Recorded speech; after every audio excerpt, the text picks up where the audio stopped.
Hey guys, welcome back to the channel. This is part 1 of our story. If you like this what if story and want to see part 2, let me know in the comments below. Before we start, don't forget to like, subscribe, and share this video with your friends. Also, check the description for more great content and my playlist.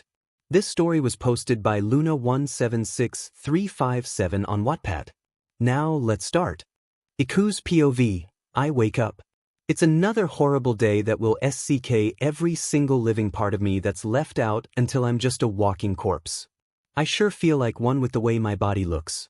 I put on my unwashed uniform from yesterday and walk across the room to get the old red shoes I have worn since middle school. They are so dirty and worn out my feet hurt with every step I take in them, but I didn't care. It's not like I'll have to wear them for much longer. I throw my uniform shirt over my shoulders and start putting it on, still walking to my bedroom door. As I do that, I notice my reflection in the mirror. God, I look awful. The scars and scabs that cover my chest and stomach as well as my entire forearms, wrists and shoulders make it look like I've been in some sort of World War type of 𝗧𝗵𝗲. My sunken in reddish-purple eye bags make me look similar to a raccoon. I try my best to ignore it and finish buttoning my shirt and kneel down to put on my shoes. Kaken always makes comments about them looking like I picked them up from a dumpster or that they looked more brown than red, but I can't bring myself to throw them out because it's the only thing I have left of my mother. She bought these shoes for me in middle school, back when they were still a bright and shiny red, sparkling with each step. Now I can barely put them on without the undersole coming loose and tripping me with each step. My mother left one day to go buy groceries and just never returned. I mean, I knew I was a disappointment, but demon. Ever since I've been working after school at a bar serving drinks to tables. I frequently get catcalled by drunk old men who are so out of their mind drunk that they don't even notice I'm a guy most of the times. 3. I get my bag ready and head out the door, making sure I still had a spare blade in my pocket just in case when I arrive in class, late as usual, and see Mr. Aizawa giving me a side eye while I walk to my desk. He quickly drops it though and continues with the lesson. I can't focus. My mind keeps making me zone out. I have these impulsive thoughts all the time where, for example, I'll sit and think, what would happen if I just jumped out this 4-story window right now, or stuck a pair of scissors in my arm? But this time it's different. I don't think about useless things. My mind is focused on one thing that it's craving right now. I need it. 2. Midoriya. Aizawa yells from across the room. My ears start to ring as I come back from the strains.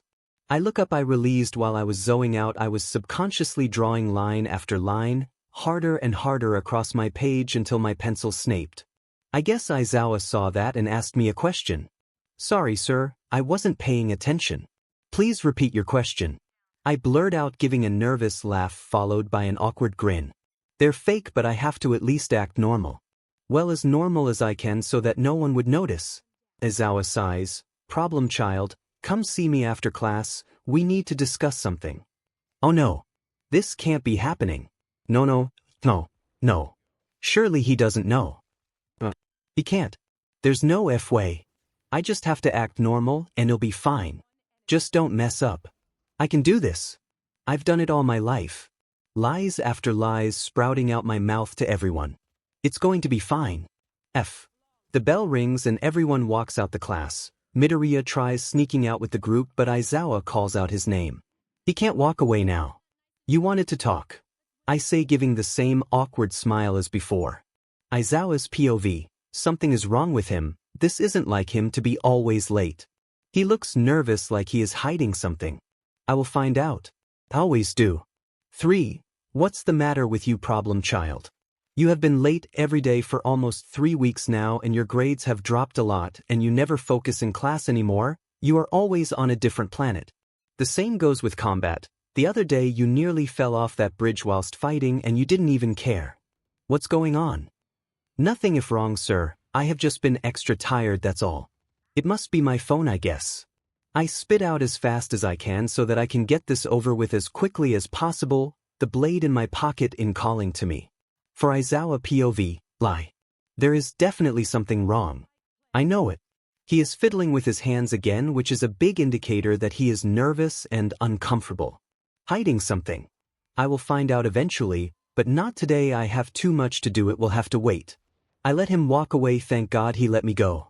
I practically bolt to the restroom and into a stall and lock it. I made sure no one was in the restroom when I walked in the door.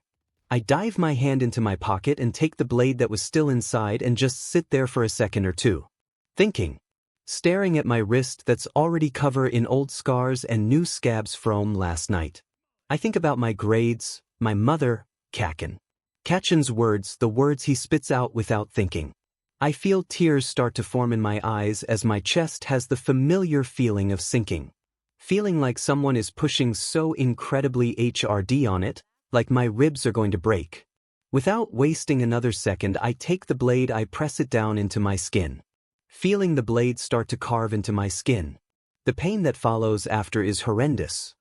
But somehow so addicting. The first 3 always hurt the most, but as soon as the BLD starts rushing to my arm, making it so red whilst forming droplets oozing out of the carvings, made I start to calm down, sink into my pain, feeling all the thoughts start drowning away, disappearing, bringing peace. But of course that's only for a minute or two, then it disappears and the comforting pain starts reappearing again. And the voices continue, to another, at another. You deserve it, you deserve to feel the pain. You are useless and ugly, why would anyone ever like something like you? At another, that's not enough and we both know it. Think about the pleasure after, think about how good it feels. It will help. It will heal you. It will make the pain disappear. Just one more 7, just one more. Suddenly I snap out of the trance and realize I have been repeating these words over and over, mumbling them to myself as I convince myself that each one will be the last. But it never is. It never stops. I look down at my arm and see countless of cuts, each pouring out red. The bathroom fills with a metal smell. No, it's more of a copper smell like pennies. I never really noticed it until now. I unlock the door and peek out to see if I'm alone. No one is here. I walk over to the sink and start to rinse off my arm with cold water. It stings, but I've gotten used to it by now. I take some bandages out of my pocket that I stuffed in there before I walked out the house. I started wrapping my arm. Most people find it hard to do by yourself, but I've grown quite familiar with it by now. I'm pretty good at it. While I'm at it, I wash my face with cold water to calm down my puffed eyes from crying. I wipe up the red droplets on the floor tiles with toilet paper and gathered all my things as I walk out of the restroom.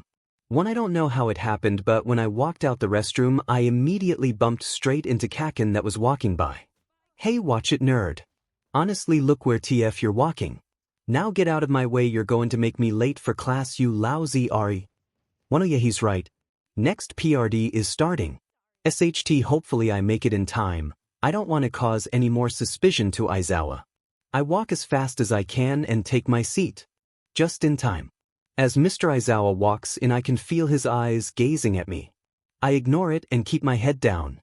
Plus, okay, listen up class, I have an announcement to make, Aizawa says with a loud and steady voice.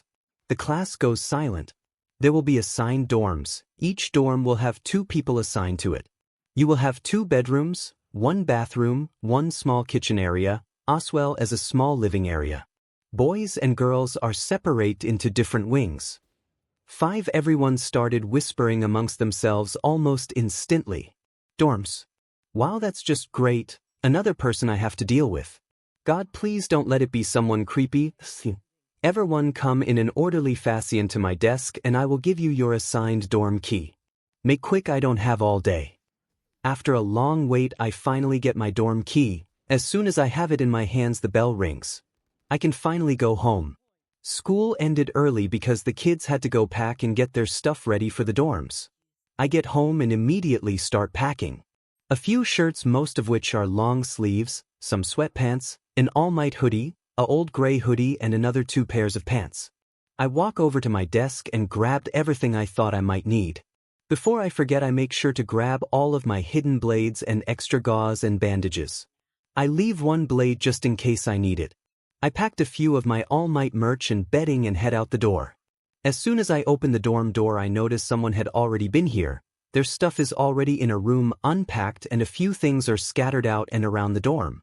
I decide to mind my own business and head straight to my room. I unpacked my stuff and by the time I was done, I was so exhausted. I flopped onto the bed and instantly fell asleep. Bakugo's POV. It's starting to get late and I decide to head to my dorm. Besides, I have to at some point find out which extra I will have to live with. I open the door and walk in. I noticed the room across from mine's door was open, so I assumed my dorm mate had already arrived.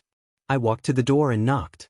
For all I know, the guy could be doing so weird HT, so I had to make sure the cost was clear. I knocked again. No answer. I noticed the door was open on a crack, so I gently pushed the door open. My nose absorbed the smell, it smelt so familiar. I look around a bit, but I rest my eyes on the bed in the corner. There's a person on it. I walk closer. They have fluffy green hair. Wait a dim minute.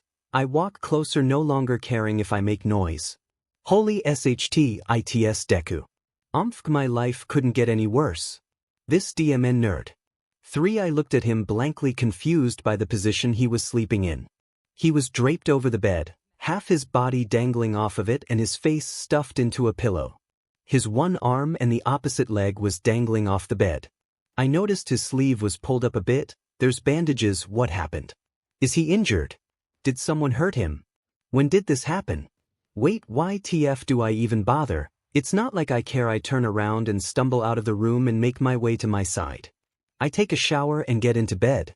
My eyes felt heavier and heavier till I could no longer keep them open. I put my phone down and slept. I wake up drooling all over my bed sheets. That's disgusting. I push my weak body up from the uncomfortable and stiff pose I had been sleeping in the whole time. I get up and notice him still in my school uniform. As I went to start undressing, I notice I had been bleeding through the bandages on my arm.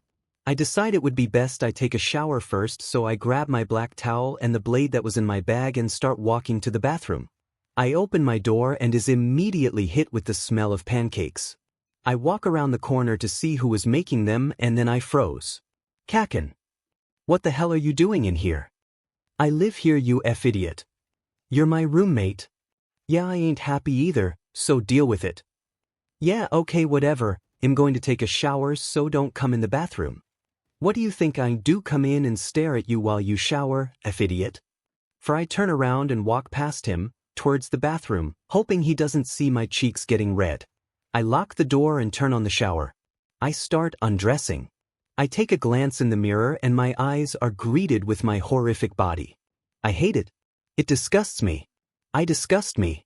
I'm worth nothing more than a dead clam.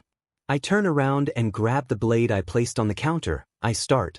1, 2, 3-12, 13, 14, 15. That should be enough right now.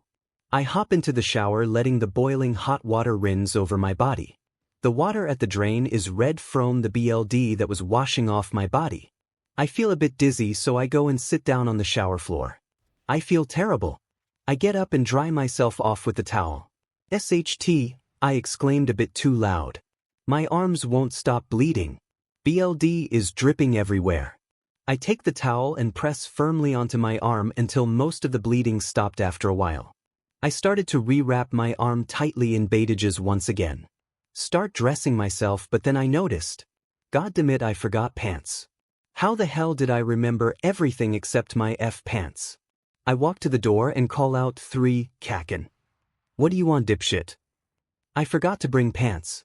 Please bring me a pair. What? No way. This is your fault, own up to it. Sigh. Please, Kaken. I feel dizzy, I want to lie down. Can you hurry please? Ugh, fine. After a few minutes, I heard a knock at the door. I stood up and walked up to it. I unlocked it and gently reached out my hand. Kaken shoves the pants into my hands and slams the door shut, almost breaking off my fingertips. I quickly slip the pair of sweats on and make my way to the sink. I cleaned most of the BLD off the counter and the floor tiles. The tiles are small, so some of the BLD soaked into the cracks in between, and now I can't get them out. Hopefully Kaken doesn't see. I stand up and make my way to the door and walk out. Kaken stops me before I can walk to my room. 1 Kaken's POV. I was eating the pancakes I made when I heard Deku say, SHT. I wanted to see if he was okay, but decided not to because the nerd always finds a way to hurt himself. I took my last bite and stand up, taking my plate to the sink when I heard him yell out. That DMN nerd no way. I'm not going to walk all the way to his room to get pants. For all I care he can run but naked to his room. I heard him sigh out loud in the bathroom. It was like he was out of breath or frustrated. Then I heard him say he's dizzy, and that's when a red flag went up. Something is wrong with him, he did something. I stood up and walked to his room to fetch a pair of pants. I was searching through his bag for something he could wear when my hand got caught on something sharp. It cut open my thumb and I immediately jumped. I chose a pair of sweats and stood up and walked towards the bathroom door whilst I sucked on my thumb. I knocked on the door. He opened it and grabbed the sweats in my hand. While doing so, I noticed he wasn't wearing a shirt, so I could see half his forearm. It was wrapped in a thick bandage. What the hell did he do this time? I stuffed the pants fully in his hands and slammed the door shut. Dumbass. I couldn't shake the bandage from my mind, so I thought to ask him after he got out from the bathroom. So I waited. He walked out of the bathroom wearing a dark blue long-sleeved shirt and the sweats I brought. I stopped him before he could go into his room. Dekus POV, SHT, did he see my arm? Did I do something to upset him? Oi Deku, come here. Why yes Kaken? What happened? To your arm? Why are you wearing bandages? I was dead silent. I didn't know what to say. It's nothing, don't worry about it. I just hurt my arm during training dash. I panicked. I could feel my heat beat in my throat. What are you hiding, dipshit? Don't hide things from me. I will blast your face in. Bakugo's POV, he is definitely hiding something. I would have known if he hurt himself during training. Whatever, I turn around and walk away. One Dekus POV, thank God he left. That was close. I have to be more careful, I can't risk it. I walk back into my room. Bakugo's POV, I wanted to go wash my face and get ready, so I walked to the bathroom. As soon as I opened the door, I was hit with a strong metal smell. I was so shocked I just stood there for a moment. What could have caused it to smell like this?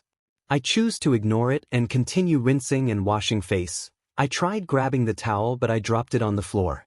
I bent down to pick it up, and that's when I noticed there's blood drops in the cracks of the floor.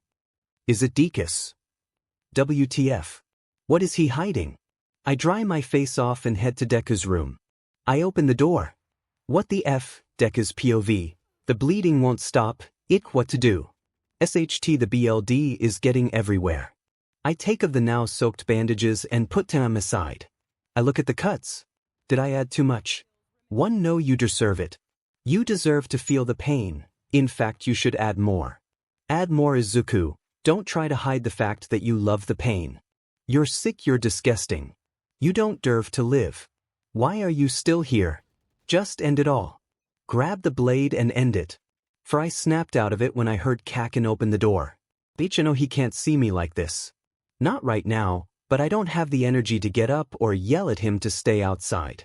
So instead I just sit there, on the cold hard ground as the blood is pouring out of every single injury on my arm, just staring at it. Silently whimpering as I watch Kaken walk in the room and the blood slowly drain from his face. SHT, Bakugo's POV, what the actual F?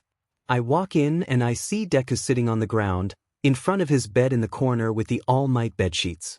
His arms were draped over his lap, covered in cuts. Blood was dripping onto the floor and all over his lap. I panicked and rushed towards him, seeing that he looks like he is about to faint. Deku, you idiot, what did you do? I grab his arms and try to put pressure on the wounds to stop the bleeding. Sorry Kaken, why would you do something like this? Why would you hurt yourself with my now bloody hands? I slowly lifted his chin up so that I could look him in the eyes. They were barely open, but I could still see the faint emerald green sparkle of his eyes gazing back up to me. Hold on, I'm coming. I stand up and start frantically searching for the first aid kit every dorm has. 5 Izuku's POV. I feel dizzy and my ears start ringing as I see Kaken enter the room. He practically collapsed onto his knees trying to help me. His warm and soft hands cover the cuts, trying to stop the blood that's pouring out. My vision starts going blurry and I start getting cold shivers along my body. Am I going to die? Kaken lifted my chin up, practically forcing me to look into his bright red eyes. Are those tears? Is he crying? I instantly regret what I've done. Is it really that bad? Do I look that bad that I made Kaken cry? He stood up, reassuring me he would return, and then left the room in a hurry. I don't know how much longer I can stay conscious. Bakugo's POV. I finally found it. I rush back to his room and almost break the lid while trying to get it open. I find an alcohol wipe and open it. Deku, this is going to hurt like a beach, just hold on. I wipe off the BLD and start cleaning the cuts. I then take some rubbing alcohol and pour some out onto a cotton ball and start really deep cleaning every single one, making sure they are fully clean. The last thing I want is for him to get an infection. I grind on my teeth as I continue treating his wounds while he's hissing and whimpering from the pain. I finally finished and wrapped his arms up in the thick bandages that I found in the first aid box. We are now both sitting on the floor. I look at him, seeing tears fill his eyes. I can't imagine how much pain he is in right now. 10. I'm so sorry I made you worry, Kaken. I hear him mumble. I look at him as a tear drops from my cheek. I go in closer to him, giving him a hug. Why would you do something like this to your poor skin? Why, Deku? I ask. 6. Silence filled the room. Deeku's POV. He's crying. But why? I thought he didn't care about me. I thought he wanted to see me dead. His hug feels so warm. I feel so peaceful in his arms. I never want to leave them. I don't know, it's just a lot. I'm sorry I caused you to worry. I'm all right now, Kaken, you don't have to stay with me. I'm so sorry for everything, Deku. I'm so sorry I caused you so much pain that you would do this to yourself. I'm so sorry. What's saying sorry? Does he actually feel sorry? But I thought you hated me. He pulled away from the hug and slowly stood up, pulling me with him, support me under my arms, helping me up. We both sat on the bed staring at each other. Did I cause you to do 𝗕𝗵𝗵𝗶? Be honest. Kaken sounded ashamed. He said it so softly and hesitantly. That wasn't the only reason, I mumbled under my breath. He pulled me closer and we just sat there on the bed. I was so exhausted. I fell asleep in his arms. Plus Bakugo's POV. I opened my eyes to see that me and Deku fell asleep on top of the bed. He was laying so peacefully, still asleep in my arms. I gently took his head and placed him down flat onto his pillow and slowly tried to slide my way out of the bed. As I climbed off the bed, I noticed the mess we made on the floor. Everything is covered in dried up BLD. I decide to try to clean it up before he wakes up. The last thing he needs now is to see the BLD and possibly get triggered. I walked to the hallway, which had a tiny closet that contained some cleaning supplies. I start to scrub at his floor and then notice something shiny under his bed. I reached out and tried to grab it. Once I slid the item closer to me, I realized that it was the blade Deku used and remembered that I kicked it away from him whilst I cleaned him up. Diamond nerd, always getting into trouble. I picked the blade up and threw it away into the empty trash can in the kitchen. I walked back and dried off the now soapy wet floor with a towel and put everything away. I walked back to his room and climbed back into bed with him. He wriggled at first and was clearly oblivious as to what's going on, but after a while he slowly started to flutter his eyes open. Hey nerd, I said softly, looking down at him.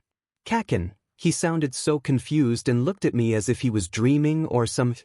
He flipped his body over so that it was facing mine.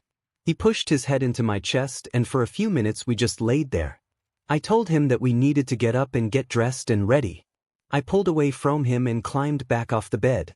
As I was walking back to my room, I heard him groan as he slid himself of the bed. Deeku's POV. My body hurts so much as I climb out of the bed. I can't believe me and Kaken fell asleep next to each other. I limp over to my dresser and start getting ready. Does Kaken actually care that much about me? He was crying last night and he also hugged me a lot. I almost can't believe it happened. Everything about last night was a blur, really. I push my weak body towards the door. Before I walk out, I remember I left the blade on the ground last night. I have to pick it up before Kaken finds it. I bend down and start look for it whilst I'm on my hands and knees. I heard the door open, but I still continued searching. Bakugo's POV.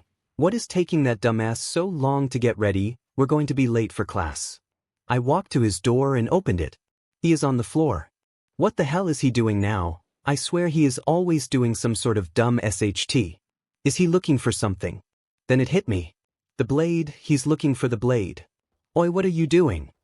Nothing, I'm almost done, he answered instantly. What are you looking for, nerd? I just dropped something and I can't find it. What did you drop? Maybe I can help look. I knew DMN well what he is looking for. And oh no, it's okay, don't worry about it, Kakin. Get up. I said it in an aggressive tone. He gets up, turns around and tries to give me a fake but smile. Are you looking for the blade? His eyes widened and was clearly shocked by my question. He instantly started fiddling with his hands. 1W. No OFC, not what B blade. Jesus, does he think I'm that F dumb? I could blankly see he was lying just by looking at him. Deku, I took it, and you're sure as hell not getting it back. I saw the other older ones on your arms, and that tells me you've done this multiple times and that you don't intend to stop. 3. As much as it hurt to say, I had to make it clear that I was going to make him stop for good.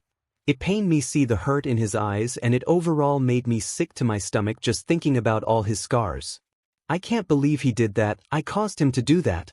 I started this, so I must help him stop it. What do you mean you took it? I'm saying I threw it away, dipshit. And if I ever see you holding another one, I will blast your face off, you hear me? He was clearly upset. Come now, we have to get to class, we're already late. We make our way to class and take our seats.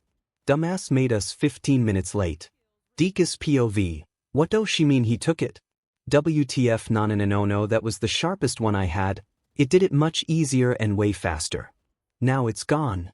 I wish we never even got dorms in the first place. I don't know what Kakin wants me to do, but I'm sure as hell not going to stop. I can't stop. It's the only thing I have. I'll go crazy without it. At least I have some spare ones scattered in the room. 7. My arm suddenly felt wet and it started to burn a lot again, so I looked down and was horrified to see that I bled through the bandages and onto my uniform jacket sleeve. I turned around and looked frantically at Kakin. He looked me up and down and then realized what had happened. Bakugo's POV. I look over to the nerd, seeing that he is wiggling around a lot. He looks uncomfortable and he has this weird look on his face. Something is wrong. He turns around and looks me dead in the eye. His eyes are full of tears that are begging to spill out. What happened? Deku's POV. SHT, what am I going to do? Mr. Aizawa will say can't risk it. I have to go to the bathroom and change the bandages. I cannot put up my arm or else someone might see the soaked sleeve.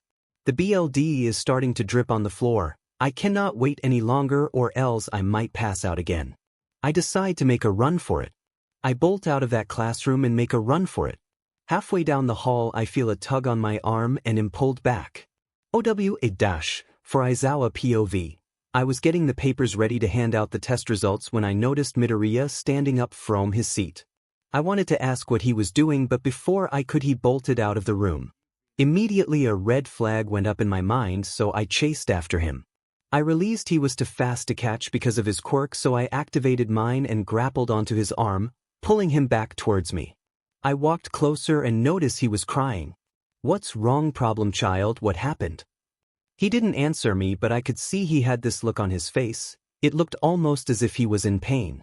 I walked closer and that's when I noticed he was holding onto the arm my scarf was wrapped around. Please let go, he whimpered in pain. Why is he acting like this? I mean, yeah, the scarf was tied tight around his arm because I had to stop him somehow, but it couldn't have been that tight.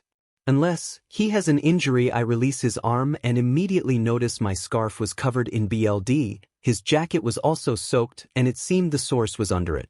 What happened to your arm, Midoriya? For Deku's POV. I tried to run, but Aizawa's scarf was tied too tight for me to escape. It squeezed my arm and I could feel the scabs of the cuts start to reopen again, and the ones that were already bleeding only started pouring out more BLD. His scarf was now also covered in BLD. I begged him to let go, and he did. What happened to your arm, Midoriya? Oh, he cannot know. I will not let another person find out. And nothing, it's alright, it was an accident, so don't worry about it. Were you in a fight? No. Then what happened, problem child? It's fine, I said. I'm fine now, just let it go. I snapped. He was getting on my nerves and I needed to go to the bathroom. I was already wasting a lot of time talking to him, and my body was practically begging me to be relived. Midoriya, show me your arm, please. One Aizawa POV. I asked him to show me his arm and he looked at me as if I was crazy. Sir, I'm alright, I promised you, don't worry. That's the problem. He is not okay and I can clearly see it. Midoriya, this is not an option, show me your injury now. I grabbed his hand and pulled him into a separate room. I sat him down on a chair as I could see he was looking pale as a ghost. He tried to resist, but I slowly pulled his bloody sleeve up, revealing the even bloodier bandages underneath. Suspense built up as I started unwrapping them carefully, trying to not hurt him. He was shaking. I guess it could be either out of fear or the pain. I fully unwrap his arm, revealing what was causing him to be in such pain. It was quite a struggle, because he kept trying to slip away or wriggle himself out of my hands. He kept pleading with me to stop and begging me to go away, but I was persistent. Whatever was underneath these bandages, he clearly did not want me to know about it. 𝗕𝗶𝗯𝗹𝗶. I looked at his arm and then back up at him. I was shocked to say the least. It wasn't the first time I saw a student with his problem, but I didn't at all expect him to do it. The cuts were deep and non-stop pouring out with BLD. It was dripping onto the floor. How is he still conscious? Although internally I was panicking, I kept my cool and asked him if there were more. He quickly answered, no, that's all there is. I examined his arm and put pressure on the bleeding. Listen, problem child, can you stand up? I asked hesitantly because he looked like he was about to faint. Yes, sensei, I can. But where are we going? I was surprised he was so positive and acted like he didn't care at all about the BLD pouring out of the menei cuts. We are going to recovery girl's office, I answered. I saw all the color he had left drain from his face. What? No, it's okay, I'm fine. I don't need assistance any longer. He was shaking and I could see him clenching his jaw. Come on, kid, you're losing a lot of BLD, we need to go now. Whether you come with me or I drag you there, you are going. His eyes widened and he instantly pulled his arm back while pushing down his sleeve. He took 2 steps back and said, No, I won't. His tone changed, was no longer kind and reassuring but aggressive and scared. What are you hiding, kid? Deku's POV. No, he can't take me to recovery girl, then everyone will know. I will not go, I refuse to go. He can't force me. Luckily he only knows about this arm, so this whole thing will probably pass within a few weeks or so. Kid, come on, stop fighting and just let me get you the help you need. He sounded frustrated. He doesn't even really care. He's only doing this so that he doesn't get fired or something. I turn around and start walking away. I'm sorry, kid, but if you won't go with me, I will do it forcefully. Just then I felt as his scarf wrapped around my stomach and I instantly cried out in pain. It was an automatic response my body made. He tried to use the scarf that was wrapped around my body to pull me back to him and it worked, but at what costs? As he pulls me back to him, I start seeing black dots cover my vision and getting dizzy from loss of BLD and mumble, please stop. It hurts as darkness started surrounding me on my last attempt to escape his grasp. Aizawa's POV. I start pulling him back with my scarf, but as soon as his arms reach from me, I hear him say, please stop. It hurts and then his body fell limp. My scarf unwraps and I catch his unconscious body in my arms. I notice a few dark red spots forming on his shirt. I lightly push his shirt up a bit. Sigh, you lied, kid, there are more, for I pick him up and run with him in my arms to recovery girl's office. When we get there, she immediately takes him and lies him on the hospital bed. She asks me to assist her with taking off his jacket, so I helped. As I took it off, I noticed the countless more cuts he had. His entire other forearm was also covered as well as his wrists and shoulders. She decided it would be more practical to take off his shirt as well so that she could access his shoulders better. When we took it off, the situation only filled us with even more horror. We watched as he laid there still as a core with all his old and new cuts now visible to us. They covered his entire stomach and chest. He also had multiple burn marks and bruises all over. There was one particular burn mark that was larger than the others. It was located on his left shoulder and was shaped almost like a hand. What on earth happened to him? She asked me. I couldn't give her an answer as I also only found out about this a few minutes ago. I take a seat on a chair next to the bed and watch her treat him. My breath was taken away. When she was done, she walked over to me with a concerned look on her face. He has lost a lot of BLD, and he is extremely malnourished. He will have to stay here for at least 24 hours on a drip. I nodded my head indicating I understood, and then she walked out of the room. I sat there in disbelief staring at him. Who did this to you? What caused you to do such things to yourself? How could I not have noticed sooner? 𝗕𝗂𝘁𝗵𝗲 POV. I woke up to a beeping sound.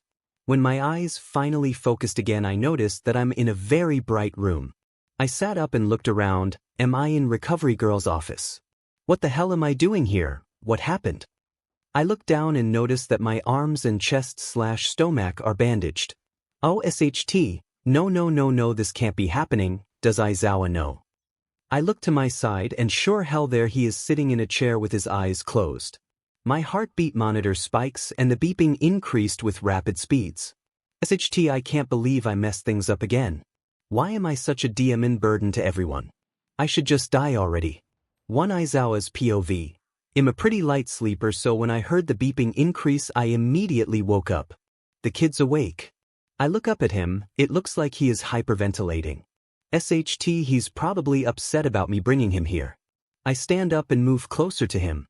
Hey kid, calm down, breath in and breath out, do it with me. In and duten. And out, for we do a few breathing exercises and he calms down after about 20 minutes.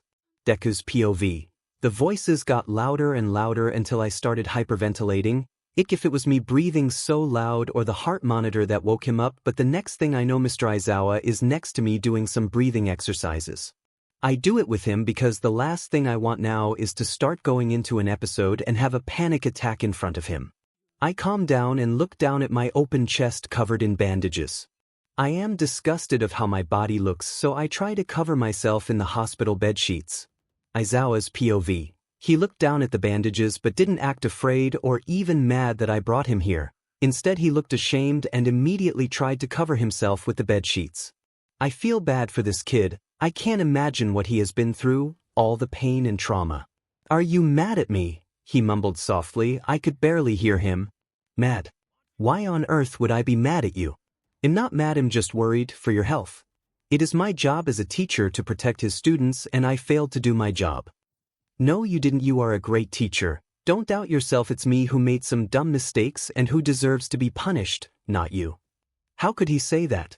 He's so young, he doesn't deserve to feel this kind of hurt. He's always caring for others but never himself. Izuku's POV. He is just doing his job, and now I'm making it so much more harder on him. God, I'm such a failure. I need to be punished. I need to endure and feel every single bit of pain. I deserve it.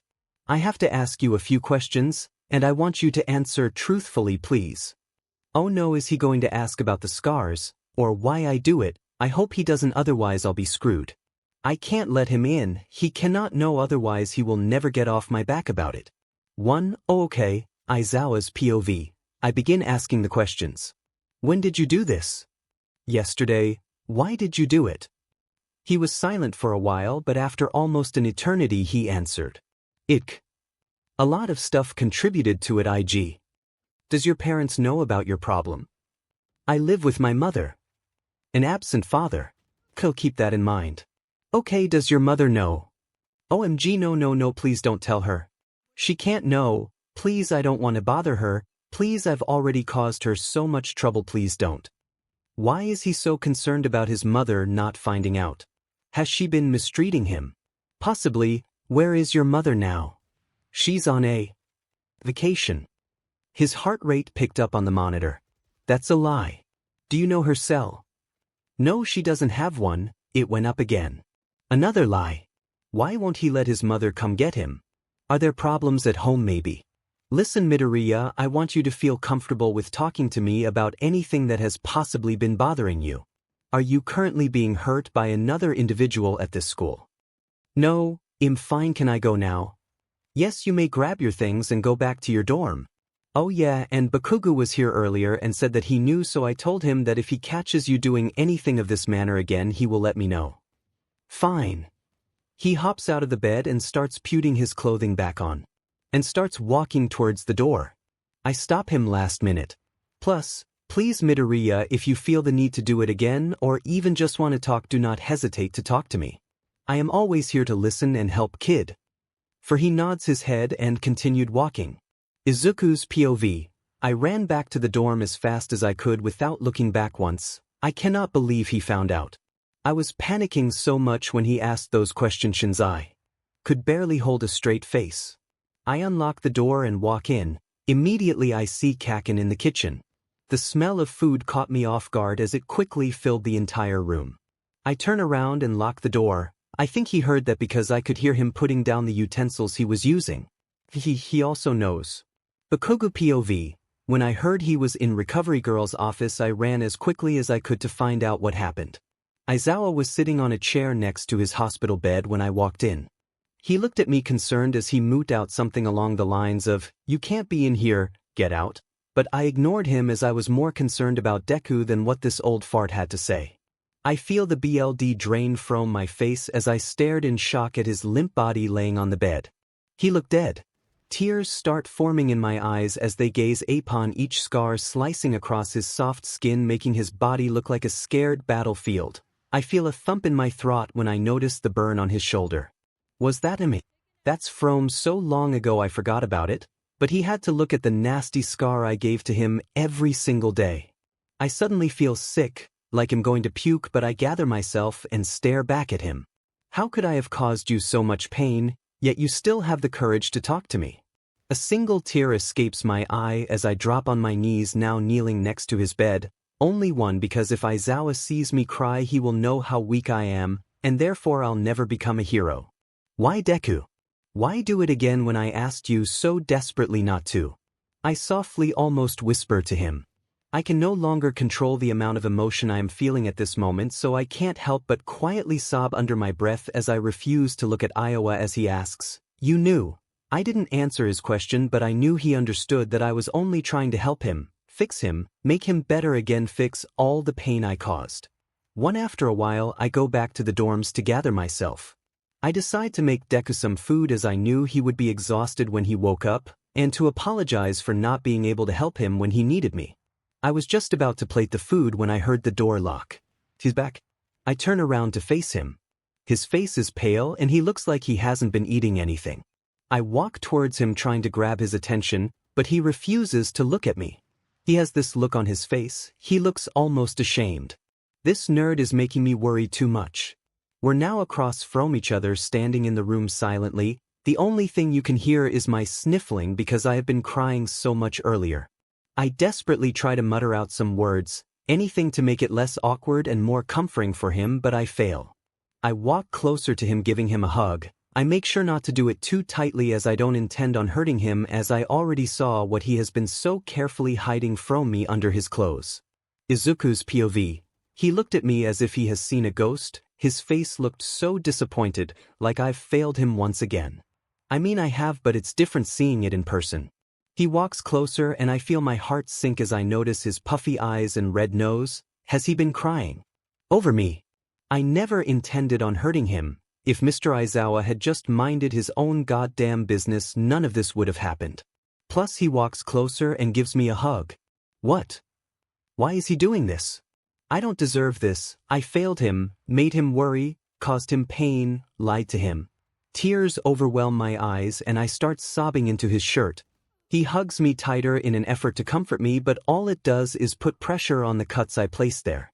I don't react, nor do I mind, because all that matters right now that I'm in his arms, smelling his scent with my head on his chest, feeling his warmth. I can't help but start to feel my cheeks burning up. 3 Bakugo POV. The food is getting cold, but yet I don't want to leave this position, feeling his heartbeat on my chest and his soft breath blowing across my neck as we basically melt together in the doorway. I haven't given him a proper hug since forever. I have forgotten how gentle he feels. I squeeze him tighter when he tries to pull away, but when I do I hear his breath picking up, sounding almost like a hiccup. And that's when it hits me. SHT, I'm sorry. I forgot about his injuries as I was so caught up in the moment. I just didn't want him to leave. I pull away from the hug whilst I say in a play-fighting way, "I made you some food, you better eat it or I'll shove it down your throat." 9 Izuku POV. I try to pull away from the hug so that I can see what he has cooked, but when I do he squeezed me tighter around my shoulders, forcing me to press onto my chest and stomach. This time I couldn't keep myself from letting out a sound. As the sharp pain increased, so did my breathing. He noticed and let go. He apologized and I instantly feel horrible. He shouldn't have to apologize for giving me a hug. How could he have known it would cause me pain? It's not his fault. It's mine. We walk over to the kitchen counter and I sit on one of the chairs. He places a bowl in front of me and me eyes light up. It's katsudon. He remembered it's my favorite dish. I don't deserve this, whatever this is, kindness, guiltiness, pity. He pities me, he thinks I'm pathetic. Well, I can't disagree because he is right. I am a worthless nobody. 𝗵𝗃𝗲. He looked so happy when I placed the food in front of him. He gave a slight grin. That's a good sign, right? He getting better. Come on, dumbass, eat it before it gets cold. He eats half of it and then stops. He turns to me and says in a weird tone, "Why are you doing this?" Doing what? I answer. Helping me. Why go through all this effort for me? What did I do to deserve this? All I have done is cause you trouble and effort. His eyes start tearing up. It hurts me seeing him like this. Because I realized that it was childish hurting you like this, and that by breaking you I was patching myself up, and that is not what a hero does. That day I saw you in the bedroom, I realized how bad it had gotten, how much pain I caused you. If anything, I don't deserve your kindness and forgiveness. Why not just leave me? Why did you stay with me and treat me so kindly? You never got mad or told on me when I bullied you in middle school, nothing. You are just always forgiving me. So I decided that I should do the same. And if you think I'm going to be the 𝗕𝗏 hero, you're demon right, but I won't accomplish that by hurting you. Instead, I will beat you the old-fashioned way. But in order to be able to beat you at everything, I need you alive. I need you to keep trying. I can't beat a nerd who is already in pain. That's not fair. 1. I'm sorry I made you cry earlier. I don't mean to cause you pain. He whispers. Whatever, you're fine now, so forget about it. Thank you for the food, it was delicious. Yeah, I know I made it. 1. Izuku POV. Does he really feel bad? But I'm the one who is wrong. I walk to the sink and place my plate in the dishwasher. Just then I slipped on the wet floor that Kaken made when he opened the dishwasher. I accidentally tripped Kaken that was next to me eating. We both tumble and hit the ground hard. I feel something heavy laying on me. I open my eyes when I hear a loud grunt from Kaken. He's on top of me.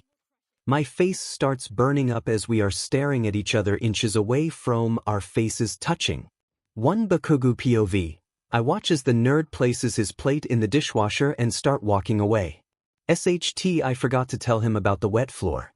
Just then he disappears. I suddenly trip over something and tumble down, dropping the empty bowl in my hand. I open my eyes and see that I'm laying on top of him. My eyes widen as I notice how close we are. There are shattered pieces of the bowl all around us. I notice his cheek has a mark. I look closer and see blood start pouring out. The bowl sliced open his cheek and my hands too. I sit up straight, pulling him up with me. We stand up and I drag him to the bathroom. I carefully wipe his cheek, cleaning off the blood.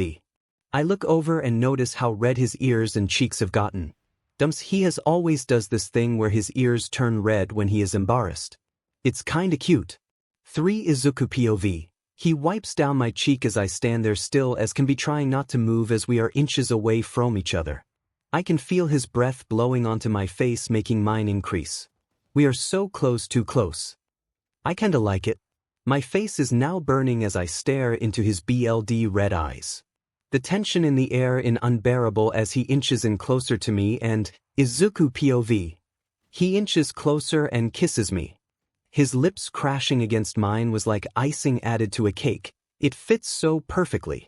He put his hand to the side of my neck, pulling me closer, assuring that I don't pull away this time, not that I would want to. His soft lips refused to let mine get air as I silently started suffocating with pleasure. I have been waiting for this moment since middle school, and now it's finally here. In an attempt to get air, I slightly open my mouth only to be met with Kaken's tongue filling the space. The sweet taste of the katsudon filled my mouth as we continued making out. He releases his lips from mine in order to gaze into my eyes. His face was so sincere, so gentle, so kind. 3. Bakugou POV. I couldn't bear the tension anymore, so I went for it. I pushed down all the nerves and kissed him. Excitement and pleasure filled me. My cheeks burned hot as my lips binded with his. It felt so natural. I started running my fingers through his hair and onto the side of his cheeks, sliding down to his neck, pulling him closer. You won't run away this time, I'm not letting go. Our bodies met as we stood there in the bathroom making out. My fingers still had a bit of BLD on them from the small cuts the shattered bowl caused. The BLD transferred to his neck, imprinting in an almost sliding handprint manner. I pull away from his delicate lips, sought hat we could breathe. I gazed into his emerald green eyes that always looks like they hold old memories from our childhood. Ever since we were in middle school, I always fantasized on kissing him but never did. I wonder what would have happened if I only had kissed him. Would things still be like this? Would he have done these things to himself? I really did F everything up, didn't I? 1. I'm going to go clean the mess we made in the kitchen. We can continue this later. And I slowly walk away, still in disbelief of what we had done. My cheeks looking practically like tomatoes. 3. Izuku POV. He walks away and I turn to look at the mirror in the bathroom.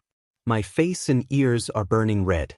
I notice the bloody hand print on my neck and try to rinse it off with hot water. What the hell just happened? Am I dreaming? I slap myself in the face to ensure it's not a dream. Does he like me? But he bullied me. I thought he hated me. He even said it multiple times. He made me realize how worthless I am, how big of a moron I am. He's only doing this because it will be another way to hurt me, to control me, because I don't react when he hits me anymore.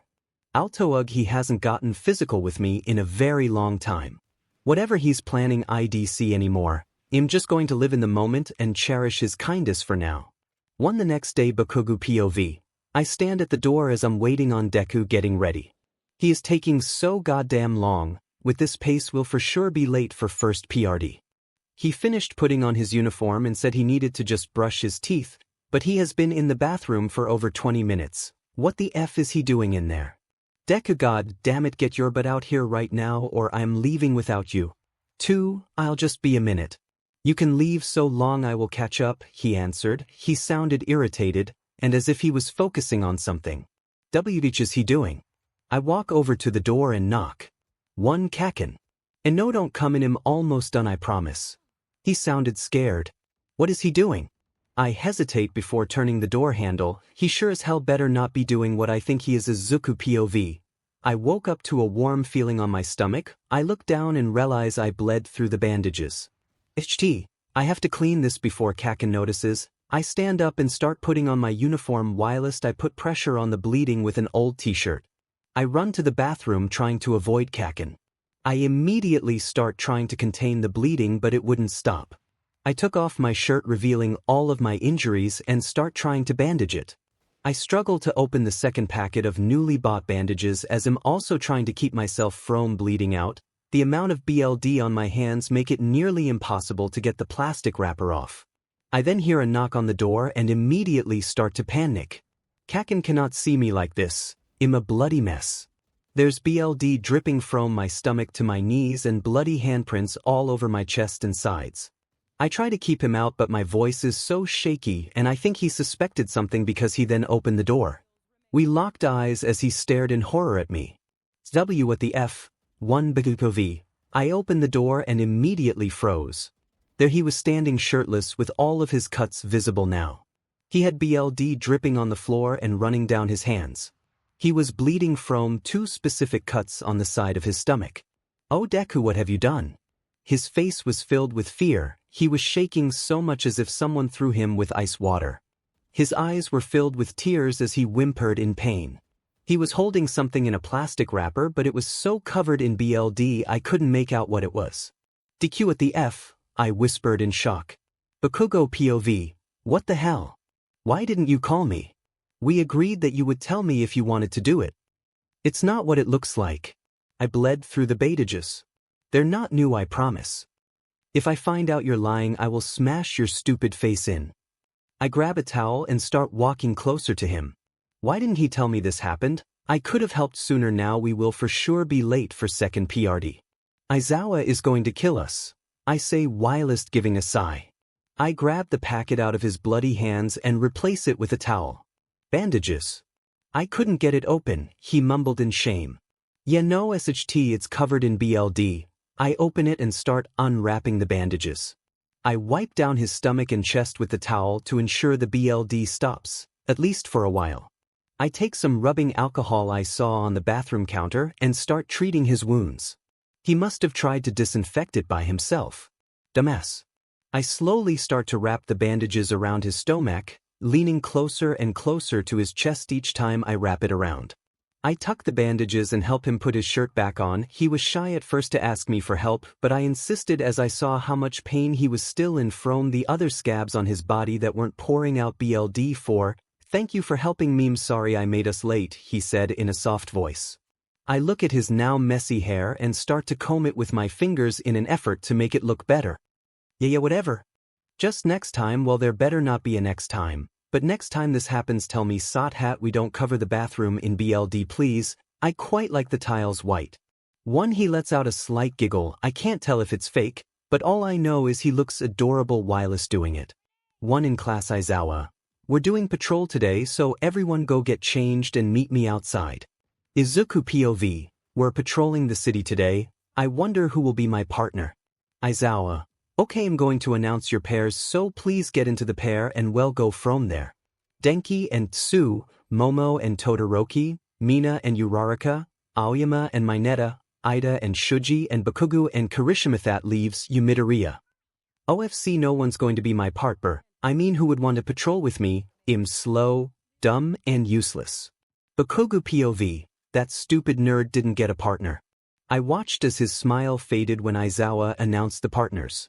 God damn it, I can't believe him doing this for that goddamn idiot. I just can't afford him getting hurt. I mean, what if his scabs open again? The others won't know what to do. Oi, shitty hair can go with Pinky and round face. I'll go with the nerd. Aizawa. Alright then, I'll allow it. Aizawa POV. It's better letting him be with Midoriya than him being by himself. There's no telling what he'll do. 1 Izuku POV. What? He chose me over Kirishima. But he's way better than me. Later, while patrolling the area is tiring, we have stopped 6 burglaries, 2 assaults and 4 fights. I'm exhausted. My stomach is killing me. Jumping and running around in this tight suit is causing it to rub on my scabs. 1. Hey Kaken, what do you want, nerd? Can we take a break and just sit for a while? Seriously, we're only a few hours in. I feel a bit lightheaded. Please, can we just sit for 20 or so minutes?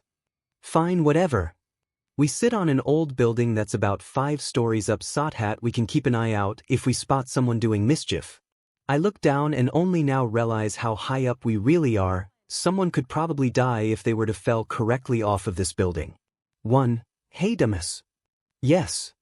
I hear an alarm. I think someone is stealing a car or something. I'm going to go check it out.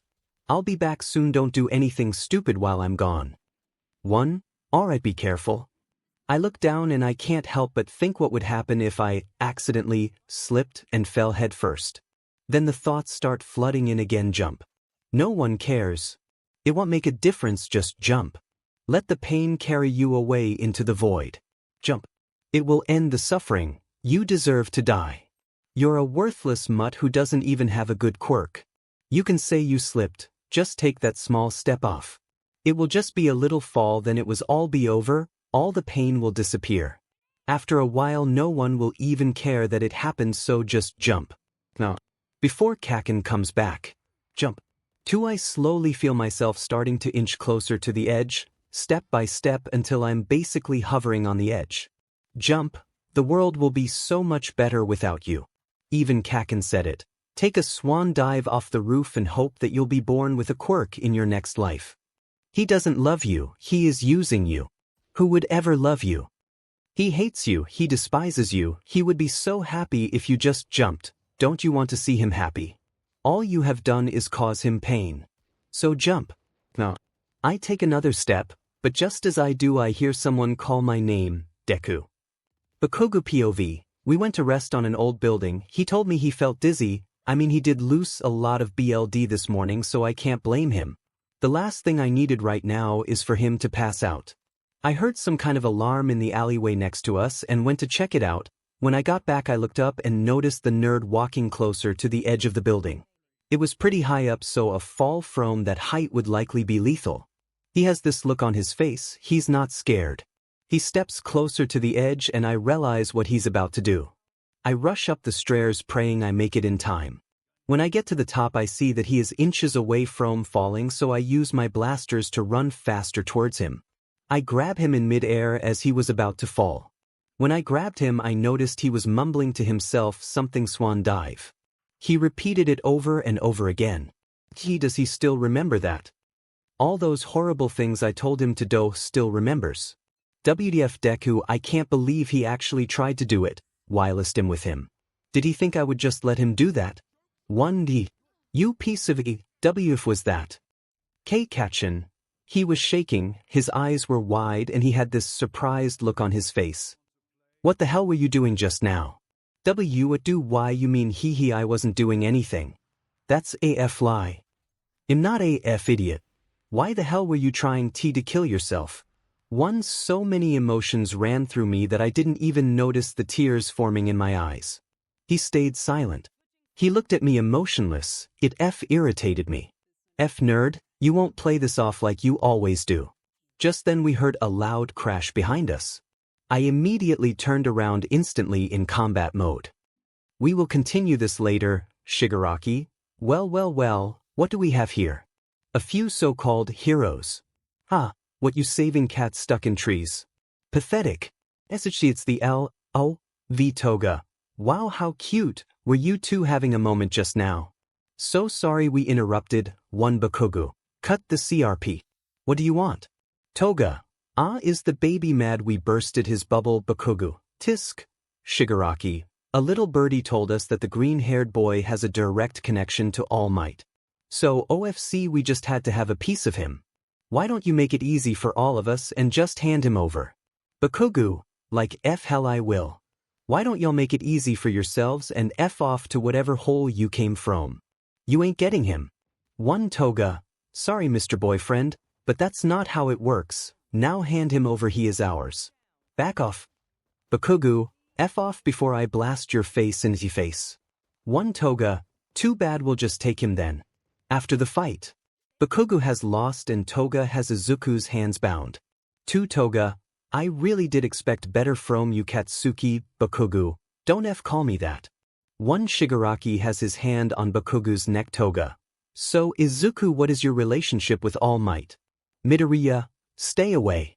Leave Kaken out of this. Toga. Kaken. Oh, you mean Katsuki? Oh, but I like Kaken better, isn't that right Kaken? Bakugo. FOFF. Toga. You know, you're kinda cute Izuku, it would be a shame to have to kill you. Bakugo. Leave him alone or is... Shigaraki. Or else what dash? What are you going to do? Nothing, because you can't do anything. Toga. Kaken, why don't you tell Izuku to answer the question or else we're going to dangle him off this edge. Kaken POV. SHT. No, this can't happen. Where TF are the others? I can't do SHT with this guy behind me. They're going to kill him. Like F hell will I allow that. Toga. Kicks Izuku in the stomach, causing his scabs to reopen. Answer the question Izuku. Midoriya. Cough. I don't know All Might. Toga. Lie. Oh well, what a shame, guess I'll just end it here then. Toga starts to drag Izuku to the edge. Bakugo. Stop UF beach. Suddenly Aizawa hops onto the building and disables Shigarki's quirk. Aizawa. Let them go now. Go back to where you came from. Toga. Ugh, you always ruin everything, whoops. Toga pushes Midoriya off the building. Bakugo. Deku. Shigaraki and Toga disappear into the portal. Aizawa runs to the edge and catches Izuku by the ankle with his scarf. Aizawa POV. Bakugo and Midoriya haven't come back in a while, so I went to go check on them, and that's when I saw Shigaraki and Toga. I rushed to them and disabled Shigaraki's quirk, which freed Bakugo, but before I could do anything Toga pushed Midoriya off of the edge. Problem child. I run over to the edge as fast as I could, praying I get there in time. I unwrap my scarf and try to cath him. I instantly feel a tug on the end of the scarf. Oh, thank God I got him. I slowly pull him up. When he got to the surface I checked him to see that he was alright, and that's when I saw the BLD on his stomach. What happened? Did they do this? How bad is it? Let me see. No, it's nothing, I'm fine. I unzip his costume and see that he had bandages on. Oh, problem child, not again. Please no. Did you do it again? Bakugo is now standing next to him, putting pressure on the bleeding. No. It's the old scabs from the other day, they reopened. Lie. Aizawa POV, that's a lie. 2. Midoriya, I took you to Recovery Girl myself, she healed you. There is no possible way you could still have fresh wounds after 4 weeks. When did you do this? Haha, what do you mean WN? I told you it's from that day. Lie to me again, problem child, and I will suspend you from working in the field. 1. Bakugo, what is he talking about? You told me you didn't do it again.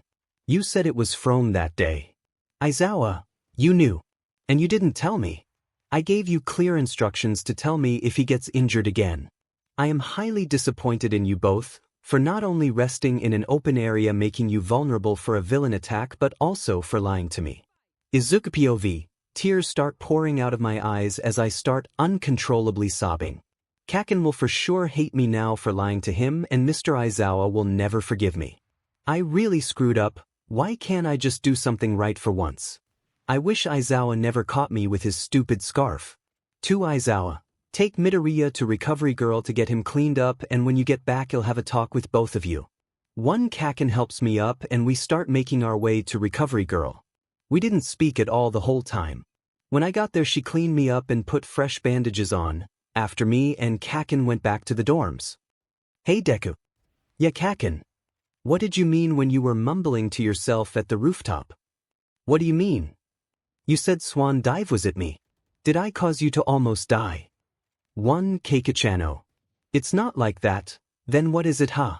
It's clearly my fault. I made you hate yourself so much you wanted to die. I couldn't even stay by your side when you wanted to rest. I'm sorry. What? I said I'm sorry.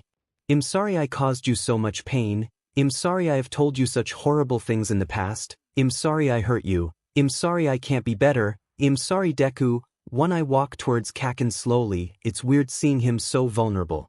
As soon as I get close enough he pulls me into a hug. We stood in silence for a while just holding each other as we sniffled. Then he lifted up my chin to look at him. I am sorry I hurt you Deku. I stare at him trying to finish his sentence, awaiting on the answer. The answer that could either do nothing or change everything. I love you, he whispered. 2. I'm not saying it again, dumbass. His cheeks were red as he blushed so hard trying not to make eye contact. Oh my god. He really said it. 5. I love you too Kaken. He then gave a small grin as he went in and kissed me. His soft lips against mine made my entire body warm and cozy inside. My stomach went from being in pain to being filled with butterflies. I have never wanted anything more than this. Bakugo POV, I said I can't believe I actually said it. I've been waiting for this moment for so long but I never got the chance to actually say it. I don't want him to ever leave my side. I will care for him and love him and make sure he gets better. Hey Deku. Yes Kaken. You have to promise me one thing. Okay, what is it? No more lies, sigh. No more lies, I promise. 2. Izuku POV. We're sitting in class waiting for Mr. Aizawa. Kaken was sitting next to me leaning on his chair. If you continue swinging on your chair like that you're going to fall and hit your head. Shut up nerd, no one asked you. Just then Mr. Aizawa walks back into the room. Aizawa, settle down, we have new student. A new student? Wow, I wonder what their personality is like. I hope they're nice. A blue-haired girl walks in. Her hair was waist length and her eyes were a beautiful green. She looked so cool.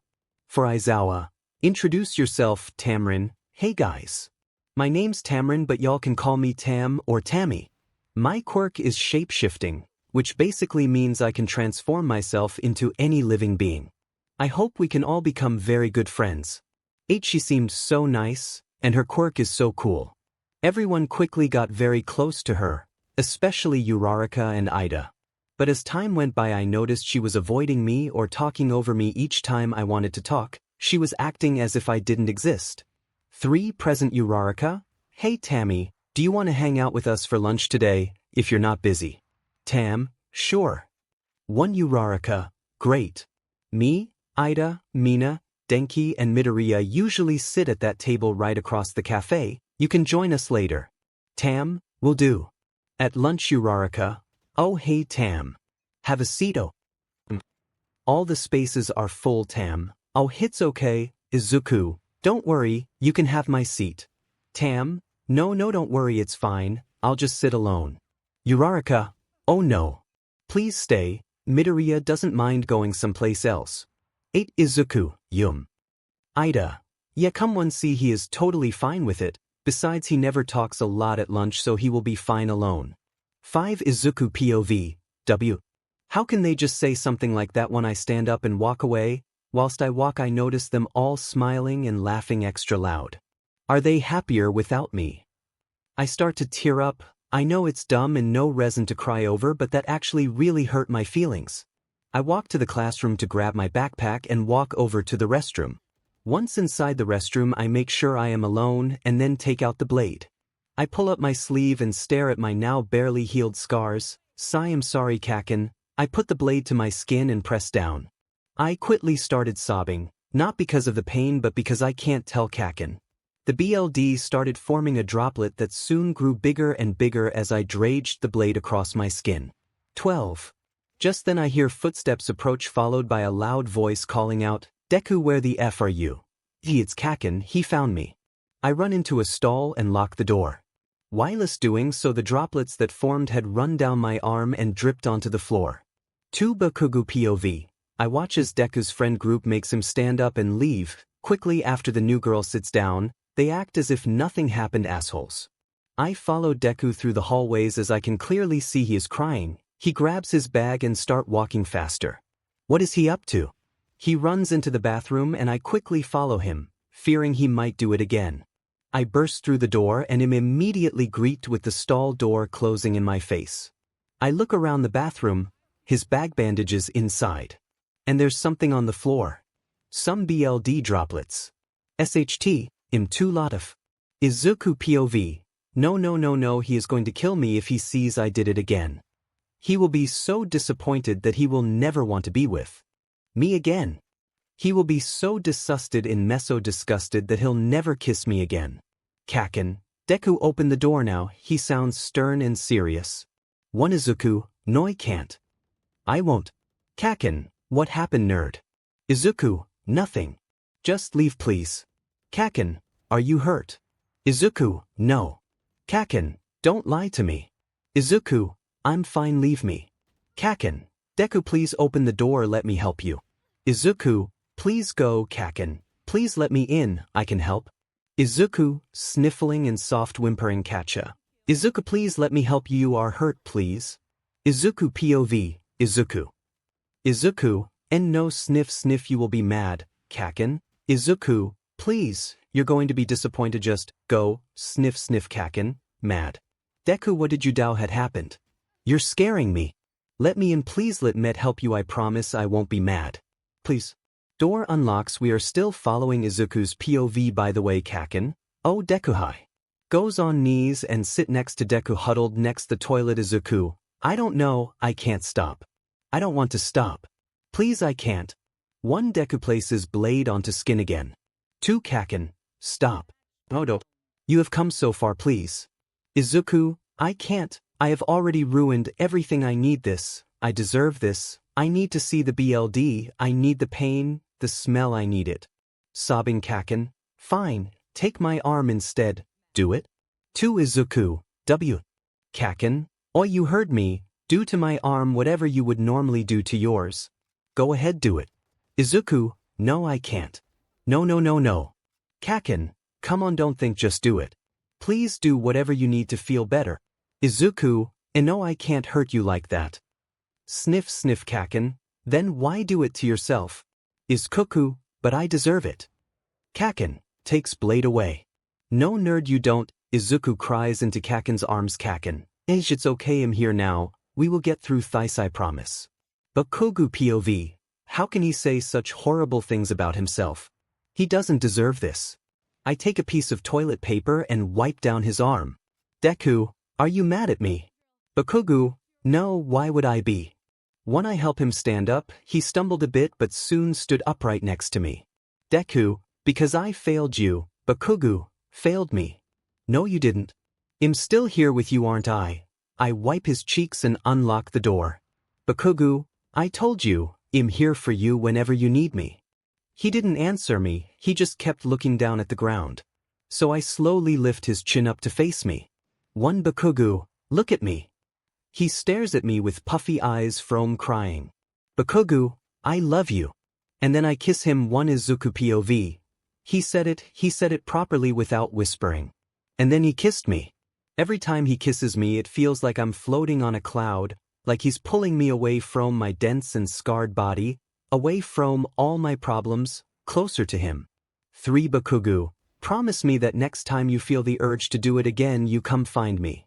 Even if you just text or call me, anything just tell me.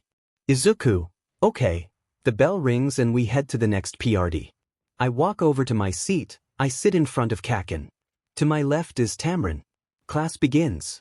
We were writing down notes when Kaken taps my back. I lean back and he pulls my color closer to him, which gives me butterflies. Oi nerd, what does he the teacher mean by that? I don't understand. I start to giggle as I say, it's okay Kaken, do you want me to help you later? Like a tutor? I don't need one. Giggle, I'll see you at the library after school. Tisk, whatever. As I turn back to my seat my eye catches Tamrin staring, she looks mad or jealous. What did I do wrong? Tamrin POV, I have befriended all his friends except Bakugo. Why won't he talk to me? He only talks to that stupid mutt. I'll ruin his life, mark my words. 5 Izuku POV, I wonder why she is mad. I ignore it and continue taking notes. I was finishing a sentence when I feel something hit my head and then fall into my lap. It's a paper. I open the paper and read, meet me after school in the locker rooms. What? Maybe she's going to apologize or ask to be friends. Oh, I really hope so. After school when I walk to the locker rooms and go in. Hello. Is anybody here? Tam, yeah, come over here. I walk around the corner and I see Tamrin. You wanted to meet. I want to ask you a question. Do not lie. Oh, okay, what is your relationship with Bakugo? What do you mean? You know what I mean. I asked around and everyone told me that you two are close and that you guys are inseparable. Me and Kaken are childhood friends. Are you dating? When I get flustered and nervous. It gets complicated. But, oh I see, well since I've already grabbed the attention of all of your other friends, I will be sure to add him to the collection. I am going to turn them all on you, and ruin your reputation. Why? What did I ever do to you? You remember beginning of middle school. I had a huge crush on Bakugo and you knew it. Yet you stuck to him like a fly. I tried to ask him out but you interrupted, which caused him to decline me as if he was ashamed of me. To Tammy. It's you. I haven't seen you in years. You switched schools. Since you took the person I love away from me, I will take everything that you love away from you. Why, I never meant to hurt you. Tam slaps Izuku in the face. Shut up. You knew full well. One Izuku, please, I'm sorry. I will ensure that you have nothing left to love. Izuku POV, she walks out of the room. Why does this happen to me? I don't understand. I stand up and walk out of the room. SHT Kaken. I forgot about him. At the library Bakugo POV, where TF is he. Tsuke, I can't believe I have to wait on him. Kaken. So Soraha aha wow, I'm out of breath, I'm sorry I'm late. Whatever, what's that on your face? What do you mean? It's all red and SHT, what happened? Why were you late? I walked into a pole. One Bakugo stands up and walks towards him. Deku, what TF happened? Why are you lying? We said no lies. That looks like a handprint dash. No, that can't be. Tell me now, who the F touched you? 2. Deku, answer me. It doesn't matter, please let's just go back to the dorms. I will find out who did this and when I do dash. Kaken, please let's just go. At the dorms Deku goes to his room saying he is going to change into pajamas. Yes. Leave the door on a crack. I want to be able to hear you if something happens. He is silent, but he still does what I ask. After I change, I walk over to his room. I look through the crack in his door. There he is sitting on his bed, staring at his arm. Did he do it again? I walk in and sit on the bed next to him. There's no new ones, just the two he made before. What's wrong? I'm sorry I can't be pretty enough for you to be seen with me. What? Is that what you think I'm doing? It's not that I don't want to be seen with you, it's just I have trouble upholding a relationship. All of them always fail. I'm scared to lose you. I understand, he sounds disappointed. Izuku POV. After 𝗵𝗃𝗃 spoke last night, I went to bed early, as I didn't want to hurt his feelings. All I want right now is to be loved. Why doesn't he love me? He says he is scared to lose me. But is that the truth? If he really loved me, he would have asked me to be his boyfriend long ago. I'm tired of living like this, all these people pretending to like me, waiting to see me most vulnerable and then tearing me down. I look at the time. It's pretty late. I should probably start to get ready for UA. I put on my uniform and walk out of my room, avoiding the mirror as I know I still have puffy and red eyes. Kaken is waiting at the door. We both leave to go to our first PRD. One at class. As soon we walk into the door, I notice everyone staring at me. Is it my eyes? Or my hair maybe? Do I look that ugly? That's probably why Kaken won't date me. I walk to my seat, hearing everyone whispering around me, making it obvious they're talking about me. What's happening? Bakugo POV. YTF is everyone staring at us like that? I sit down at my desk and look over to Kirishima. I ask him, WTF is the fuss about? At first he didn't want to answer, but I got him to admit pretty fast. Yo, are the rumors about Mido bro true? Rumors? WTF. What rumors? They say, in middle school he slept with multiple people for money, and that when Tamrin tried to help him he beat her up as well as bullied her all throughout middle school, and that he took it as far as telling her to kill herself. 2. What the F? Yeah, and he apparently got major backlash from that, causing his mother to leave him. After that he no longer had friends, so he started to cut himself to try to get attention from the other people. Who told you this? Everyone knows, dude. After class I pulled Deku through the hallways, trying to avoid everyone catcalling and pushing him. We eventually get to the bathrooms. Deku, what's happening? Someone said something about rumors. Kaken, what did they say? You look mortified. Explains Deku. 𝗬𝗏. Everyone knows. I know you wouldn't bully her, but are the other things true? Exhales. My mother did leave me, but not for that reason, because she left me money, so, yes. But it wasn't consensual, it was more like they did whatever they wanted and just threw me with money afterwards. Are you okay? I ask concerned. I'm fine, but you say everyone knows. That's what Kirishima told me. He starts breaking down, crying in front of me. My life is ruined. No, it's not. It will be okay. I'll find out who spread these rumors. I hug him until he calms down and stops crying. Come, we need to go to next PRD. Aizawa is going to kill us if we're late. They walk to class. Izuku POV. I walk in and am immediately met with hundreds of eyes staring at me. I take my seat, trying to keep my head down. Aizawa. Okay everyone, we're going to be doing combat training. Everyone will be paired in 2 again. And lastly, Uraraka and Problem Child. You and you partner will be fighting against the other group. Each group has 2 people. Understood. Go get changed into your costumes. In the locker rooms I always try to change in a corner. The others don't notice my scars, and usually they don't talk to me whilst I change, but today was different. I was taking off my shirt in the corner as usual. I could see Kaken in the corner of my eye standing next to me, also taking off his shirt.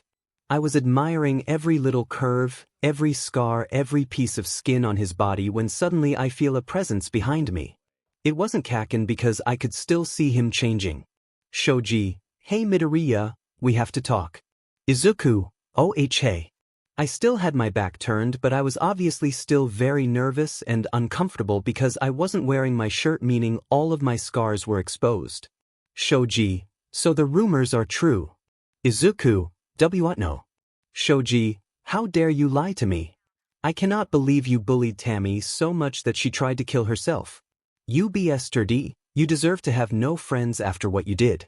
7 Izuku, B, but I didn't do that. I whisper. Shoji, turn to me when I'm talking to you. I looked at Kaken for help. He quickly noticed something was wrong. Oi extra. What the F do you want from him? Shoji, we're having a conversation, but he doesn't want to turn around. Shijo pushes Izuku into the locker. 1 Kaken. Leave him the F alone before I blast your face off. Kaken steps in front of me, blocking Shoji's view, giving me time to put on my costume. Shoji, me and him were having a conversation. You have no right to interrupt, so I suggest minding your own goddamn business. 1 Kaken, the F did you just say to me, you little 𝗧𝗏? Izuku, please Kaken, stop. It's okay, just drop it. Kaken, don't tell me what to do, shitty nerd. Shoji, oh, so now the mutt wants to talk. 1 Kaken, the F did you just call him? 1 Kaken walks closer to Shoji and punches him straight in the face. OMG, I can't believe he just did that for me. 1 I grab Kaken's arm before he can throw another punch at Shoji. Let go of me, Deku. Just then Shoji tries to take a shot at Kaken. My reflexes kick in and I immediately jump in front of Kaken, blocking the punch. The impact of the punch made me fall into Kaken's arms. Shoji punched me in my chin, causing my lip to be cut open and start bleeding. Kaken, 𝗧𝗏, Deku, why the F would you do that? Shijo, well, he F deserved it. Kaken, shut your F mouth before I punch you in your shitty-looking face. Aizawa walks into the room, disabling Kaken's quirk. Aizawa, what is going on in here? You are 20 minutes late. Stop wasting time and get your asses out there. Shoji, yes sir. Kaken, whatever. Midoriya, cough, sorry sensei. Aizawa, stop right there, problem child. Midoriya, W at Aizawa, kid, listen, it will be okay, I am here for you. Izuku, yeah, well, they all say that at first. Aizawa, Midoriya, it is my job as a teacher to protect you, so I will do everything in my power to find out who this person is and to ensure they don't cause harm to any other student again. Izuku, the class is waiting. At combat training. Aizawa, does everyone have a partner? Alright, let's begin. Each group of 2 will wear a matching pair of colored wristbands. Each wristband has a tracking device in, showing me your exact location and health. If your health drops too low, your wristband will glow red and will notify me. 2 groups will be paired with each other. The whining group will be the last standing. You may not leave your partner behind. Leave injuries to a limit, do not take it too far. Each group will be sent to different sides of the course. You will have 2 missions to complete. The first is who can get to the fighting point first, and the second is who can push the other group out of the fighting ring. There is a red square drawn on the floor. The first group to push both the other group's partners out of that square wins. Understood. Alright, begin. Izuku POV, me and Uraraka run from our point through the city course. The group we're up against is Kaken and Tsu. Uraraka-kun hasn't talked to me in 3 days. I wonder if she believes the rumors too. Hey Uraraka, which side are we going to strike them first? What's the plan? I was thinking you go left and take out Tsu while I come from the middle to hold down Kaken while whatever, I don't need your plan. For all I know, you could be lying and betray me too, you know. I start to run slower so that I could get closer to her. I can't believe you told Tammy to kill herself, and then you did all of that after just to get attention. How pathetic. I don't know how I was ever friends with you. I mean, you a liar, for God's sake. Uraraka-kun, I swear I never did those things. This is all a misunderstanding. Please, you have to understand, she spread these rumors to get back at me. She's lying. Midoriya, how can you still lie to my face without shame? We're almost there, so I suggest keep your mouth shut. Besides, I don't need you to complete this mission. Her words hurt. How could she change just like that within 2 weeks? She hates me. Feel tears start to fill my eyes and my vision becomes blurry. I got so distracted that I didn't see the pipe on the rooftop. I tripped over it and fell. I could feel the air blowing in my hair as I could feel time going slower. Although it was not a high enough fall to kill me, but it would still hurt, and I was prepared to accept that. I hit the ground with great speed. I could feel a sharp pain shoot through my back and my left ankle. I laid there for a moment, just to catch my breath. Then I got back up and started running again because I knew Bakugo wouldn't go easy on Uraraka. I ran as fast as my twisted ankle could get me. When I arrived there I noticed 𝗬𝗧𝗏 making an object float and threw it at 𝗵𝗃 whilst she was running towards 𝗂𝗂𝗏. Oh no, her hands are busy with 𝗵𝗃 so she has no way of defending herself against 𝗂𝗂𝗏. I forget about the pain and run as fast as I could jumping roof to get to the fight zone. 𝗬𝗧𝗏 had dodged 𝗂𝗂𝗏's first blast but suddenly 𝗵𝗃 grappled 𝗬𝗧𝗏's legs leaving her no way to escape his second attack. I take a big leap off a tiny one-floor building and jump straight in front of 𝗂𝗂𝗏's attack, blocking 𝗬𝗧𝗏. Even though she hates me now, I can't let her get hurt, I won't allow it. The blast made me fall to the ground. Some parts of my costume had burned off making my freshly burnt skin visible. My vision went blurry as I regained consciousness after a few seconds. His eyes were wide and his reaction was as if he was shocked I had done that. I catch my breath as I attempt to stand up. Just as I do, Tsu grapples my arm and pushes me into 𝗬𝗧𝗏. I hiss in pain. 𝗬𝗧𝗏, ugh, you always ruin everything, just stop. She makes me float into the air. I try to convince her to let me down and help her but she refuses and continues to ignore me. I watch as she continues to fight Tsu and 𝗂𝗂𝗏 by herself. She manages to push Tsu out of the fighting ring leaving 𝗂𝗂𝗏. There is no way I can still try to convince her as I am now so high up she would barely hear me. It's useless. I don't think she has focused on how high up she has floated me. I am at least 5 or 6 stories up. I watch the intense fight between the two. 𝗬𝗧𝗏 is getting slow and tired because she's been floating me for almost 20 minutes. She gets pushed back causing her to cover her eyes from the dust. That's when 𝗂𝗂𝗏 takes the chance and blasts her out of the ring. She was left barely conscious against a wall. Because she went throat that it caused her to drop everything she was floating at the time, including me. I watch as my limp and sore body moves closer to the ground. I don't fight, nor do I attempt to grab onto a building or anything, I just accept it. This is how I will die and there's no changing that. At least I don't have to continue suffering every day. I really did try to get better but some things never change. I'm sorry 𝗂𝗂𝗏. Bakugo POV. 𝗬𝗧𝗏 finally turns up and the fight begins. Where is that stupid nerd? Without him here this fight is pretty pathetic. Pink Cheeks dodged some attacks of mine but she's no use. On her own she is definitely going to lose. I throw my last blast but at the last second Deku jumps in front of her. She would have been done for. He falls to the ground as he coughs. Because Pink Cheeks was so far away I extra charged the blast but he jumped in the middle of us, meaning he took on the full force. I watch as his wristband turned from yellow to orange and slowly fading to red. His health has gone down quite a lot.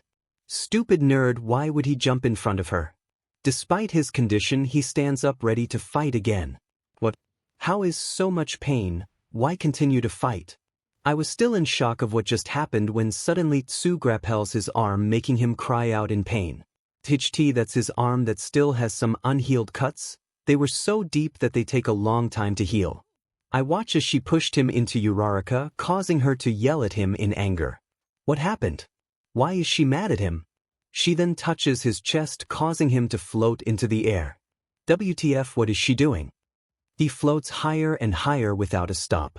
I have to stop her before he gets too high and with the condition he is in I can't imagine what else could happen.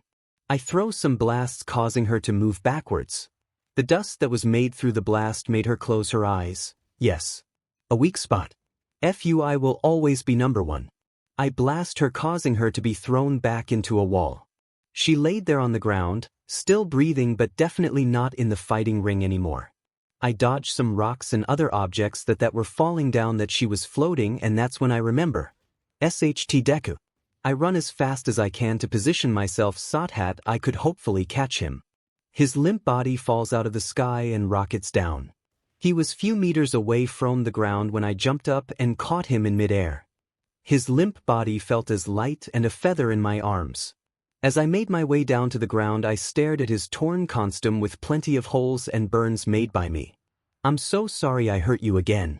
I took him to Recovery Girl and watched as she treated all of his wounds. I sit next to his bed on a chair laying with my crossed arms on the bed next to him with my head resting on my arms. Please wake up Deku, I need you. The doc said he has 2 broken ribs, his ankle is twisted and has multiple bruises and burns covering his body, and was malnourished. She also mentioned that his pelvic bone had damage that was caused by a fall. But I caught you, Deku. What happened to you? Izuku POV. I awake to a familiar beeping sound. My eyes blur into focus. What happened? I can feel all the bandages that are tightly wrapped around my body. I try to sit up, but when I do I feel a sharp pain in my stomach and back. I look over to my side, and there he is, Skaken. He's asleep. I stare at his sleeping body next to me. His head planted on his arms, one arm holding onto my hand. His beautiful, fluffy, blonde hair covering his sleepy face. I can feel my cheeks and ears start to burn up, and my heart rate unknowingly increases that causes him to awake from his sweet dreams. He wipes his sleepy eyes as he looks at me, now wide awake. His eyes start to widen and then fill with tears. Katsuki's POV. I awake to the nerd's heart rate monitor going crazy. My eyes are still blurry, but I can make out his emerald eyes staring back at me. He's awake. My eyes unknowingly start to tear up as I jump up off of my chair and rush to give him a hug. I was so excited to see him that I squeezed him a little too hard. I wheezed in pain, but when I tried to pull away / loosen the hug, he pulled me back again. He pulled me onto the bed next to him. I was sitting next to him now. I held him in my arms as I reassured him everything was going to be okay. Hey Deku. Yes, Kaken. Why didn't you try to fight it or grab onto the building next to you? Or at least scream for me to help you? You just stayed silent until you fell unconscious in my arms. What? You just accepted it. Accepted what? Remember we said no lies. I was just tired. Deku, please. I just thought. Thought what? It didn't seem so bad in the moment, I guess. I'm sorry. But why? It's okay, just stop. Please try for me. 3 what? Try to tell me when you feel like this, okay? Please, I don't want you to feel like you are alone, cause you're not. Okay, I'm sorry I disappointed you. I'm not disappointed, yes you are, I can tell. I'm just worried. About what? About you, 𝗳𝗵𝗲 don't want you to do something dumb. You hear me? Don't please. I start to break down next to him. Can't believe him being so dim and vulnerable in front of someone. He pulled me closer into a hug and kissed me on the forehead while my face is now buried into his neck. I close my eyes and embrace the moment. We just lay there for a while, my eyes closed and my body next to him. Then Aizawa walks in. Izuku POV. I think he has fallen asleep because he hasn't said anything nor has he moved from the spot. Then I hear the door handle turn and I look over to see Sensei walk into the room. Aizawa. Midoriya, it's good to see you're awake. I want to ask, Aizawa. Is this a bad time? Wait, is that one Izuku? Yes. He's asleep, don't awake him, whisper. They are both talking softly. By the way, Katsuki isn't actually asleep, he's just listening to their convo. Aizawa. Okay, are you guys like Izuku? Yes. Well, no. Well, it's just like complicated. Anyway, you wanted to tell me something. Aizawa. Okay. Firstly, I want to check on you. How have you been? Izuku. I'm doing alright. Aizawa. Show me your arms, please. Izuku. I haven't done anything. Aizawa. I'm sorry, Midoriya, but you're still going to have to show me. Izuku lifts up his sleeves. Aizawa. What are those 2 scars from? Izuku. They're from the fight. Bakugo POV. Lie. Aizawa. Are you sure? Izuku. Positive. Aizawa. I'm going to check with recovery girl later, she will be able to identify the cause. Izuku POV. SHT. Aizawa.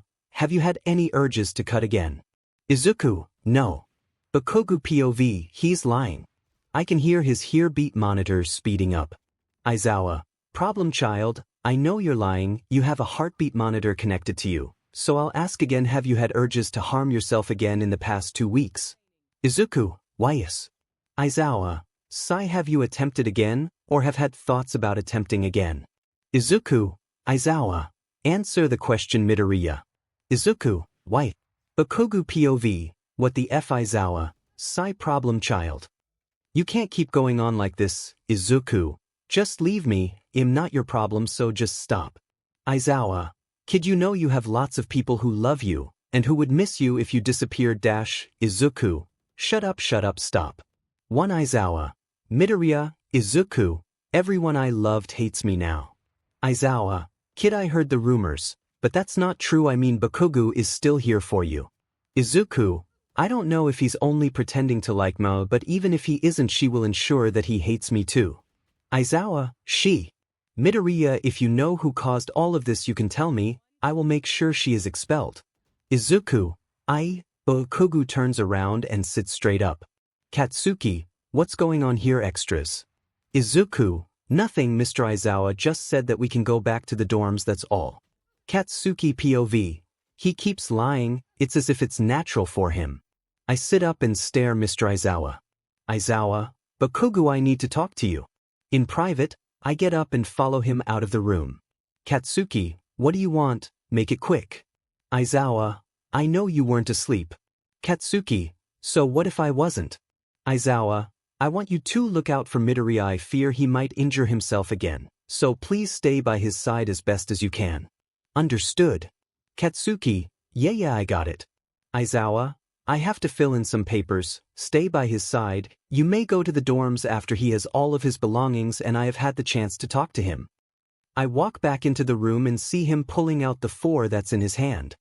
Hey, stop that, nerd. We have to ask the lady to do that. He pulls it out and stands up. I watch as he struggles to stand. I walk over to help him.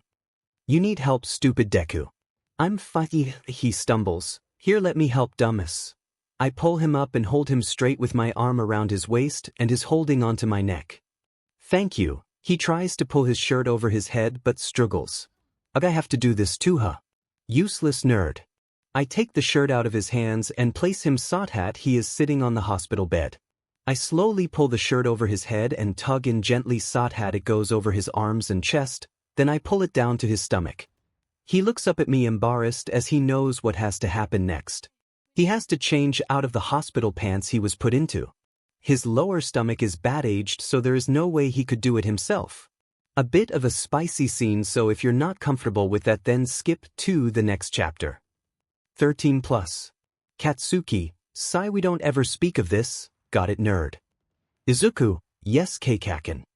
I push him 𝗧𝗏. He is lying with his back on the bed and walk closer. I lean over him as my hands travel down his waist and onto the rim of his pants. I watch as his face and ears slowly start to fade red. He is blushing so much that he has turned his head away from mine. 𝗵𝗃. It's not like I enjoy this either. Well, I don't know. Okay. Shut up. Izuku. Don't look, he mumbles. Bakugo. Why the F do you think I'm on top of you then, dumb? It's to block my vision. I slowly tug on the rim of his pants and start to pull them down. The fabric slides off his body and down to his knees, leaving him only in his underwear now. I slide the pants lower till they reach his ankles and realize there's no way I can pull them off without having to bend down. I feel my face start to burn up as I slowly grab onto the back of his knees and push his legs up. I can hear his breathing start to pick up. He turns his head back to me in shock at the position I've put him in. With me being between his legs now and one hand on his waist for support and the other one pushing his leg further upwards to his chest in a bending motion 𝗧𝗏, I can reach his shoes to pull the pants off. I can't help but start to let my mind wander off this position, his soft skin against my fingertips. It's hard not to escalate the situation. He stares at me as his face turns even more red. Katsuki. Don't look at me with that face, you're gonna dash. Izuku POV. I can feel his warm breath against my face as his hands travels down my body. He then does the unthinkable and makes the situation even more tense and tempting as he pushes my legs up and gets in between them. This position. OMG, this is, I think I'm going to pass out. My face is so red it feels like of overheating. I start to sweat as he pulls me closer to him. He pushes his head down closer to mine as his arm tries to reach down to my pants. His body now pressed up against mine makes my mind go blank. Plus, without thinking, I place my hands around his neck and pull him closer into a kiss. His soft lips now suffocating me in a passionate and never-ending kiss. His hands has left my ankles and one is now right beside my head and the other holding onto the outside of my thigh as he pushes himself out of the kiss. Deku. Then suddenly we both hear the door open. Oh, Aizawa. Midoriya, I forgot to say dash, izuku POV. He walked in and stopped mid-sentence. Me and Kachin's faces get BLD red. Izuku, it's not what it looks like, I swear. I yell out as we try to detangle our bodies. Aizawa, young Midoriya and Bakugou, please save those activities for later. You are welcome to do whatever you would like inside the dorms. To Bakugou, what? Oh wait, it's not. A gef nerd. Aizawa, very well, I'll be going now. Izuku, wait. No sensei, we can explain please.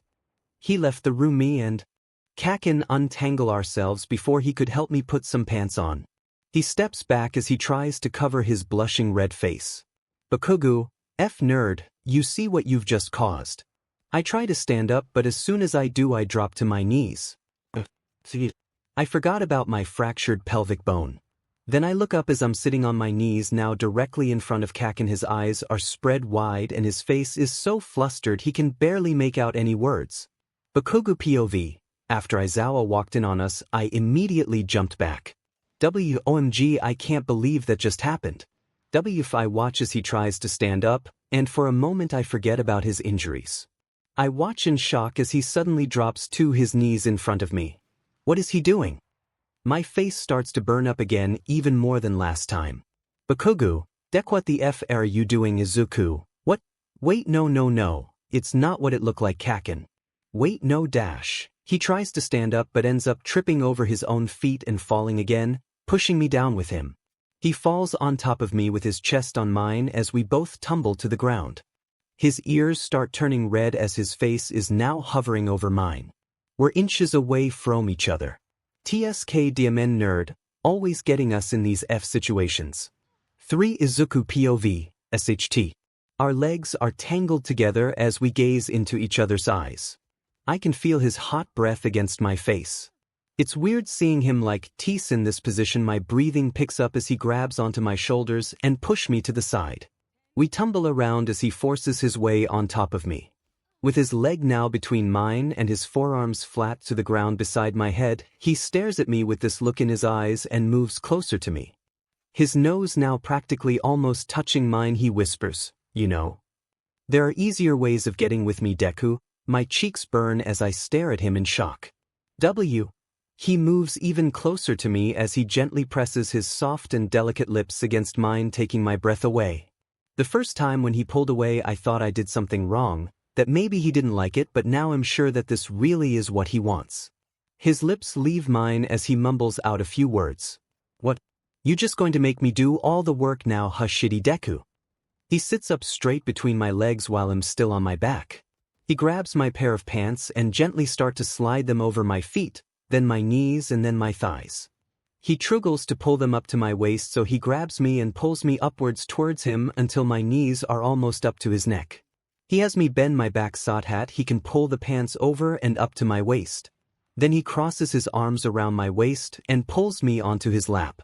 With my legs wrapped around his waist, he uses his one hand and slides it under my butt and slowly start to stand up.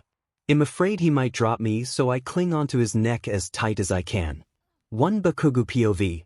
I pick him up as he can't possibly walk at his state right now and grab all of his things and walk out of the room. I can feel his heavy breathing start to slow down.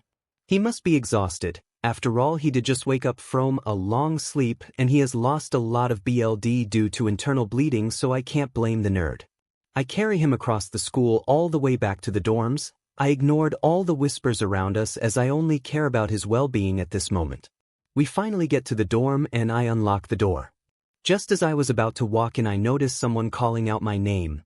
Bakugou. Bakugou, I turn around to see who it was while still holding Deku in my arms. Tamrin, hi. Bakugou, what do you want extra? Tamrin, I just wanted to see how Deku was doing. Bakugou, don't call him that. Tamrin, what? Bakugou, I said don't call him that. Tamrin, but you always call him that. Why are you so mean to me? I just wanted to check up on him. Bakugou, can you keep it down, dumbass? He's asleep. Tamrin, may I come in? Bakugou, whatever IDC. Tamrin, alright. Great. Bakugou POV, the annoying extra walks in and closes the door, while I take Deku to his room so that he can rest. I lay him down on the bed and pull the sheets over him. He looks so innocent when he's asleep. I notice that he might get warm, so I take off his jacket I put on before we left the room earlier. He's in a short-sleeve shirt. 𝗵𝗃𝗏𝗧𝗵𝗲. What's that dash? What? Tam, what are those ugly scars on his arms? Dash. For Bakugo, don't talk like that, they aren't ugly. Why the F are you even in here? Get TF out. Tam, geez, calm down. She walks out of the room and I soon follow her. Tammy POV. OMG, I can't believe that pathetic loser actually does cut. How useless must a person be to do that, huh? 3. I make my way out of his room and into the kitchen. That's when I spot the extra key. It has Midoriya's name on it. I will take that, 𝗬𝗧𝗔𝗂𝘁𝗵𝗏 with a fake one. For I slip it into my pocket just as Bakugo walks out of his room. So you want to watch a movie or something? Bakugo, STFU, what you do? I'm going to take a shower. When I get back you better be gone. Okay, Mr. Grumpy. He walks to the bathroom and I hear the water turn on. That's when I know it's my time to shine. I walk over to Midoriya's room and softly slip inside. I snoop around to find out more secrets about him. That's when I discover the small yellowish book that's tucked under his backpack. I open it up and sure as hell. Haha, the nerd has AF diary. How pathetic. I take the book and before I leave I cut off a strand of his hair. I hear the water turn off and I run to the door and walk out before Katsuki sees me. Izuku POV. I open my eyes to see that it's still dark out. Is it nighttime? I rub my eyes and take a big yawn before deciding to get up. How did I get to bed? Where is my jacket? It's so cold. I walk over to the bathroom door and turn the handle. 𝗬𝗧𝗵𝗏 on the pale and bright light. I look into the mirror and stare at the pale, skinny and dead-looking figure that's staring back at me. I pull at my eye bags to try and rub them better, but it doesn't work. My face looks dead with my pale skin and purple and reddish discolored eye bags. My eyes wander from my face down to my neck and then to my arms. I look disgusting. How could anyone ever like me? When I look down at the now healed scars on my arms. It's been 3 weeks when I miss the comforting feeling of being in pain, the copper smell of the BLD as it pours out of a vein, the scabs rubbing against my clothing reminding me that they're still red, the rush I get after each cut, burn, pick, pull or scratch I do reminding me that I'm in fact not dead. I miss the pain, suffering and guilt, reminding me that I still can feel. I miss knowing that I am real. For each scar shows where I have been, and every time I've committed a sin. You look at them and say they're ugly and bad, but I am the one who once made them when I was sad. For every tear that was shed, for every person that fled. The creator of these scars is me because I am them and they are me. I don't do this for attention or fun but instead as a punishment for what I've done. You say it's great when they fade but all I see is another opportunity, a new canvas for me to paint red once again. You say I should be ashamed, embarrassed and mad but why? Why should I hide the fact that I was once sad? Why should I hide that I am human? Why do you say my body is now ruined? Why don't you see? The real victim here is me. Yes, each time the object was dragged across my skin, it was followed by a grin, but can you really blame me? All I've done is try and help. You understand what your eyes lack to see. For I was the one who was in pain, and tried so hard to keep sane, while your words were always the most vain. Look at me and tell me what you see. Do you really know the real me or the one I tried so hard to be? You ask how could I have ever picked up that knife when I had such a perfect life? Is that what you call the truth? But where is your proof? Yes, it may have seemed that way, but trust me there were many words I never dared to say. You believed my smile when you found the dried BLD on the tile. You turned a blind eye to me coming out of the bathroom each time with a sigh. You noticed the change in clothing and the dark red liquid that always had the material soaking. You saw the marks that covered my skin, but yet you say nothing. So tell me, am I really the one to blame? Why should I be the only one to carry the shame? How could I have not noticed sooner are the words you said? But the truth is you did. If you really were that blind you would have carried a stick of some kind. For you have chosen not to see what I have come to be. Even though the scars are starting to fade, I still won't hesitate to reach for the blade. Hey guys, I'm sorry to interrupt. I thought I would mix it up a bit and throw in a self-made poem called Scars. It's not great, but hey, I tried. LMAO. Anyway, enjoy the story. 6. I look to my right and see my small blue toiletry bag hanging from a hook against the wall. Maybe it's still in there. I walk over to it and open the bag. I trough the bag until I find it. My spare blade, just one. I just need one. Just to help. It will make me feel better, just one cut. I walk over to the sink and stare one last time at the scars. Wadey can't do it on my arm. Skaken always checks them. I walk over to the toilet and pull down my pants. Thigh, so much space and no one ever checks there. I spot an empty space where there isn't many scars yet and I start. 12. Maybe 3. It feels so good though. 45. 678. 9. 10. 11. 12. 14. Suddenly I hear Kaken calling out my name. I grab some tissues and start to clean everything up. I forgot to grab bandages. Bakugo, Deku, where are you? Are you in the bathroom? I quickly take off my t-shirt and wrap it around my thigh to stop the bleeding. Then I grab a towel and wrap it around my waist and use tap water to wet my hair. Bakugo, I'm coming in, okay, POV. I open the door and I see him standing awkwardly in front of the sink. I look around the bathroom to look for anything suspicious. That's when I notice the blade next to the sink. Deku. Why yes, Kaken. I walk closer to him and pick up the blade. Show me your arms. Look, I know he is in a towel and looks like he's just been out of the shower, but I still want to check.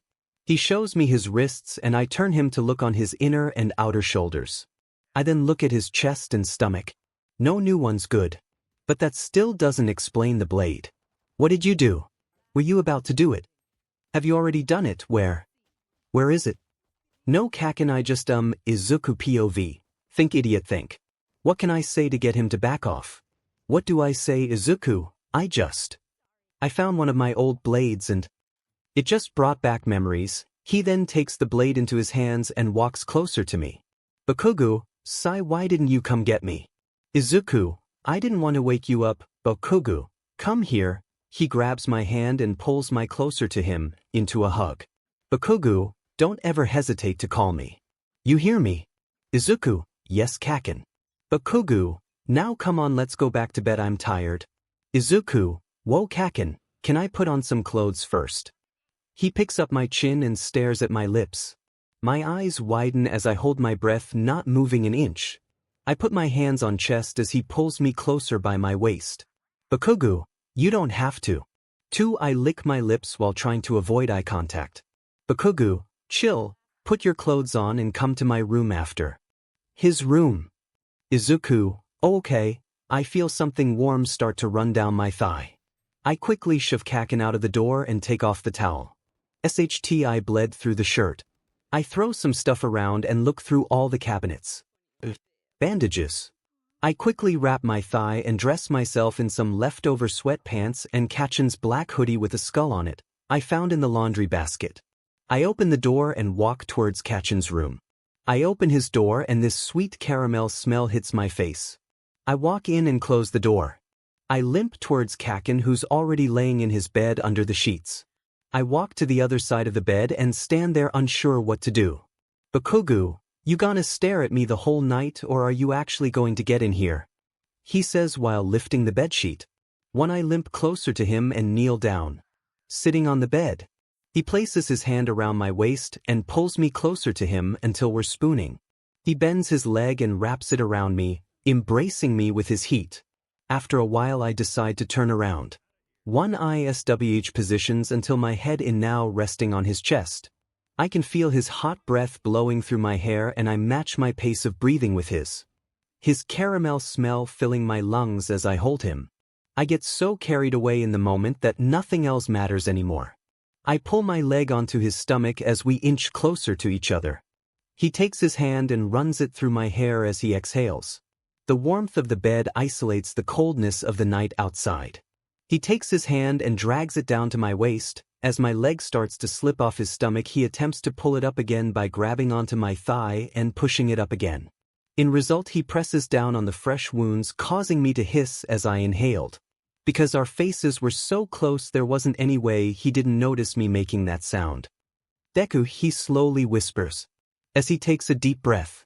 I can hear his heartbeat start to increase as he replaces his hand on my leg. This time I bite on my tongue, trying my best not to make a noise. He gently touches my leg, feeling the bandages as that part is much thicker than the rest of my leg. Kaken, what is this? I can't lie to him, but I also don't want him to worry. What do I do? What do I say? Bakugo, Deku, what's this? Izuku, I'm sorry, Kaken. Izuku POV, my heart sinks while I can hear his breathing start to pick up. Kaken, is it me? Did I do something wrong, Izuku? What? No, Kaken, it's not you, Bakugo, but you were 3 weeks clean. Izuku, I'm sorry, I can't be better for you. 3 Kaken pulls me closer to him, hugging me so tight I can't breathe. His words hurt the way he said it. It was as if he was the one who got hurt. Kaken, I'm sorry I can't help you, I'm trying to. I really am. I want you to feel better, I don't want you to be in any more pain, Deku. Sorry I wasn't there to help you before, but I'm here now, okay? Please, Deku, come to me next time. I don't want to lose you, please, I love you. His words were so painful, how could he love a monster like me? He's shaking in my arms. Is he crying? Did I cause him to cry? Izuku, I'm sorry I hurt you. Kaken, stop that, Izuku, what? Kaken, stop worrying about everyone except yourself. You treat everyone like they're fragile jewels whilst you fade away in the dark. You need to treat yourself like the true diamond you are. The rest of these extras are just plastic jewels. They act as if they are legit, but in reality they will do anything to anyone just to keep their status. You are the diamond that hides in the simplest of places. You can be found so easily, yet you hide your beauty. All you need is someone who loves you and cares for you, like those idiots that polishes diamonds. You just need to find the person who brings out your true form, the person that shows everyone else your beauty. The way your smile shines is so wonderful, everyone would die to see it, but yet you hide it so carefully. I want to be the polisher, the person who makes you shine and shows you your real beauty, but I'm afraid I might fail you and hurt you again. Deku, I don't want to hurt you, I just want you to be okay. I want you to feel loved. I want you to be mine. For he whimpers into my ears as if he was talking to my dead core. Did I cause him to worry so much? Why does he care for me so much that he puts himself in impossible situations every day just to be with me? Does he really love me? But how? I don't understand this feeling. It's like I'm in so much pain I just want to scream and cry, but I'm also feeling so much love and comfort that I just want to be held by him, in his arms forever. Izuku, I love you, Kaken. Kaken, I love you to Deku. No matter what you do or what someone else says, I will always be by your side. A few tears escape my eyes, the ones I've been holding back for so long. I've loved him ever since I could remember. Not once did I ever think he would ever love me back, but here we are. He's the only one that actually makes me see a point in living. I don't know what I will do if he ever disappears. Eventually we both fall asleep in each other's arms. The next morning, Bakugo, we overslept. Bakugo POV, I wake Deke is sleepy but up and tell him we have to get dressed. I quickly throw on my uniform and help him with his clothes. I grab some spare crutches I bought him yesterday and give him one sock hat he could support himself throughout the day. We make our way outside the dorm and lock the door. We quickly walk to first period. In class where TF is the teacher. It's already 15 minutes in. Suddenly I hear a loud group of people laughing, which makes me turn around. What's going on? They're all holding a yellowish book. I walk closer to the group and see that they're taking pics of pages of the book. Bakugo, yo, what are you extras doing? Bro, we found Midoriya's diary. He has some pretty funny things written in here, like confessions and some suicide notes. One Bakugo, what? Yeah, ich write the kid's crazy. Here, have a look. They hand me the book and I flip them off whilst walking away with it. I go sit down at my desk and start reading it. It has some love letter in it as well as suicide letters written to every person he cares about. This tiny yellow book looks like the one he had in middle school. Can it be? It is this book. I noticed the one suicide letter is dedicated towards me, so I read it. Dear Kaken, you have no idea how much I looked up to you. Yet you always look down on me. I have done nothing but loved you and be kind to you, and you repaid me with beatings and hurtful words. You have always been the one I loved. I'm sorry I'm not perfect or pretty or useful or even have a quirk. I decided to finally take your advice and do it. At least now you will be proud of me for once. I hope you are happy that I followed what you asked me to do. I hope I can finally put a smile on your face. I hope you can finally realize that I am at least good at one thing. I'm sorry I wasted your time all these years. Even though you were brutal with me, I still loved you and cared for you, and I would have done anything for you. I will miss you, 𝗧𝗵𝗃. I hope you find someone who can give you the love that you deserve, because I am no longer going to be here to do that anymore. I love you, 𝗧𝗵𝗃. Enjoy being number one hero. For 𝗧𝗜𝗍 midoriya bakugou. Wait, how did these idiots get this book in the first place? I stuffed the book in my backpack as I pushed down the sinking feeling in my gut. Why didn't I notice sooner that you were in so much pain? I could have prevented all of this, yet I put my needs before yours. I'm sorry, Deku. izuku. My head hurts as I lay down on my arms, resting on the desk. It's so noisy in this classroom, and the lights are so bright. 𝗧𝗵𝗃 woke me up in such a rush this morning that I didn't even get a chance to eat. Well, not that I need any more food. I've been picking up so much weight recently with 𝗧𝗵𝗃 feeding me 3 times a day. Why is everyone laughing so loudly? I slowly lift my head to see what's the commotion is about, only to be met with horror as I see one of the children has my journal. Oh no, I quickly stand up. My vision goes spotty from my blood sugar dropping so fast, but I ignore it and rush towards the big group of children. I walk past 𝗧𝗵𝗃 that looks like he was also a part of the group. But why did he go sit down? Izuku, hey! Please give me my journal back. It's mine. Unknowns 1, oh my god. Guys, look, it's him. Unknown 2, no way. Huh, nice love letters, broccoli-headed freak. Unknown 3, so tell us, why didn't you end up committing suicide? 1 Izuku, W. Unknown 1, yeah bro, common answer the question. What you scared now? Izuku, shut up. Unknown 2, what did you just say? Unknown 1, yeah bro, who the F do you think you're talking to? Izuku, give me my book back, you bullies. Unknown 3, you getting cocky now, huh? Let's show him what happens when you get cocky with us. They push me into a wall by my collar and slap me in my face. They have me pinned to a wall while the other 3 block the rest of the class's view from me. One of them stood over me whilst grabbing my face, squeezing my cheeks together. Unknown 2, ah look, the gay freak is blushing. How pathetic. All of them laughed as he hit my head repeatedly against the wall. Out of the blue, one of the others kicked my feet out under me, dropping me to my knees. Unknown 3, oh wow, look at this. Is the got a bit corny now, 𝗧𝗵𝗃? They then grabbed me by my hair and took photos. I hear 𝗧𝗵𝗃's voice as one of the guys hit my head against the wall again, this time harder, causing my head to bleed. I fall to my knees as I watch 𝗧𝗵𝗃's explosions sweeping out the crowd around me. Deku, you little... The atmosphere around me suddenly got ice cold, causing me to start shivering. 𝗧𝗵𝗃. It's really cold, can I have your jacket? It's 60 degrees. It's not F cold, you idiot. Wait. God damn it. Don't you F dare pass out. 𝗧𝗵𝗃, stop moving around so much, you're making me dizzy dash. Nerd, am not F moving. Bakugo POV. I walk over to him, now kneeling down as I look at his head injury. The BLD in pouring down his face. 𝗧𝗵𝗃, I don't feel well. I watch as his eyes go in and out of focus. SHT, he probably has a concussion. I help him up and walk him to Recovery Girl. At Recovery Girl's office, she's not here. Oh yeah, they're on that dumb mission. I shuffle through the cabinets and find some alcohol wipes as well as a small cotton pad with bandages. I wipe the BLD off his face and clean the wound. I then slowly stick a small bandage patch to his head. You really are stupid. W, what do you mean, 𝗧𝗵𝗃? Did I do something wrong? Sorry. That book, what about it? You wrote those things, huh? Can when it talk about this right now? Whatever. I turn around and walk out of the room, leaving him sitting on the bed. Izuku POV. He walked out of the room, leaving me sitting there alone.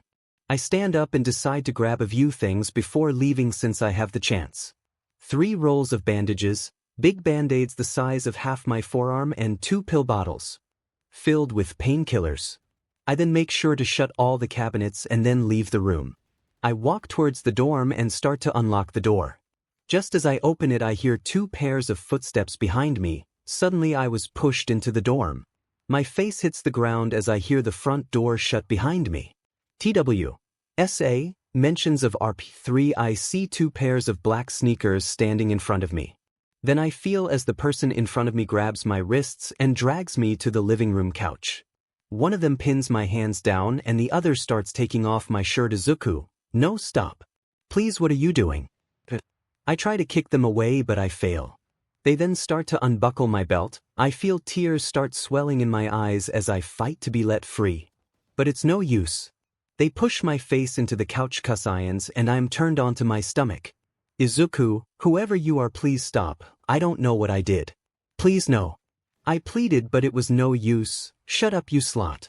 Don't worry, you will be paid afterwards. 5 Not his can't be happening. Memories flood my brain as I lay there in shock. I hear them whispering something to each other and then the sound of pictures being taken fills the room.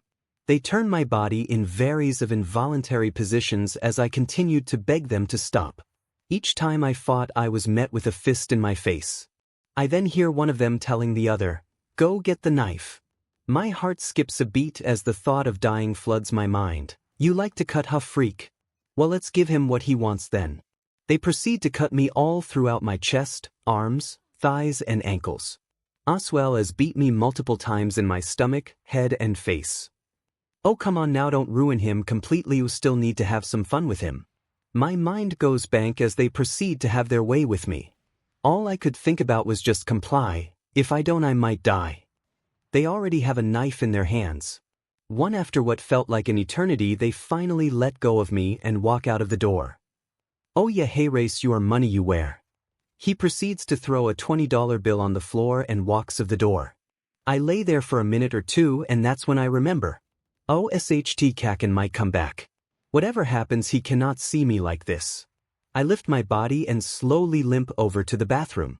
I just want to wash everything off. I want to wash the BLD off. I want to wash their disgusting hands off. I just want to wash every single trace of them off. I take a long shower, just scrubbing every inch of my body. I huff and puff in pain as I dry my body off with a towel. I put on some clothes to cover all the cuts and bruises. Just as I walk towards the bedroom, I hear Kaken entering the dorm. I watch as he angrily walks towards me. With tears in my eyes, I say, "Kaken, you're back, hi." I just want a hug at this moment. After everything I've been through, I just want to feel his warm embrace. But as I try to hug him, he pushes me away. What's happening? Izuku, what's wrong? Did I do something to upset you? Kaken, shut up, nerd. Move out of the way, I want to go to my room. Izuku, I'm sorry if I made you mad somehow. I really need to tell you something, Kaken. I said get out of my way. He pushed me to the wall and I let out a cry of pain. He has a concerned look on his face as his eyes look me up and down and then notices I'm wearing sweatpants and a hoodie. He frowns and walks closer to me, pinning me to the wall. I instinctively flinch, covering my head with my hands, afraid he might hit me. But he doesn't, he just stares at me with this terrified look on his face. Deku, Bakugo POV. I was at Kirishima's dorm sitting with Denki and him when I got a text from an unknown number. I opened the chat and my eyes widened as I see 4 pictures forwarded. WTF? Who then hell sent me this? Wait a minute. I zoom in on one of the photos. Is that my shirt? That's my F shirt. Wait, that shirt was draped over me and Deku's dorm's couch. I zoom in on the 3rd photo that shows the person's hair. Green hair, that's F Deku. If I stare at the photos as my eyes notice the scars.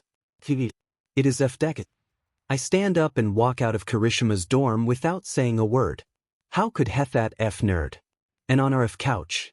I'm gonna kill him. My BLD starts to boil as I walk towards the dorm door. I open it and immediately check if they're still going at it. No one's here. I then hear someone opening the bathroom door. Deku, you know what, F him. I don't even care anymore, honestly. He can F whoever he wants, but he's not ever going to ask me for help again. I storm to the direction of my room and sure as F hell there he is. standing there. He walks towards me trying to give me a hug I think, but I push him away. All I want to do is go to my room. Can't stand to look him in the face right now. He tries to apologize to me but I ignore his cries. He walks closer to me again blocking my entry from my room so I push him against the wall. I hear him groan in pain. I didn't push him that hard though. He was coughing and everything. I look him up and down and then notice him wearing long sleeves. Has he done it again? How so fast? I just got the pictures. Maybe the pictures were taken earlier. I walk towards him as I notice his eyes are full of tears. He said something about needing to tell me about something. What did you do, Deku? He tries to move away from the wall but I block him with my arms. Just as I do he flinches, covering his head with his hands. I back away from him. He hasn't done that in so long. I haven't hurt him. Is he scared of me? I take a closer look at his face and that's when I notice there are more bruises than this morning. I walk closer again trying to get a better look at him but he tries to back away. I grab him by his waist and pull him back. He hisses in pain. What happened when I wasn't here? Izuku, nothing Kaken. I'm fine. I was watching a movie. Stop lying. I saw the pictures.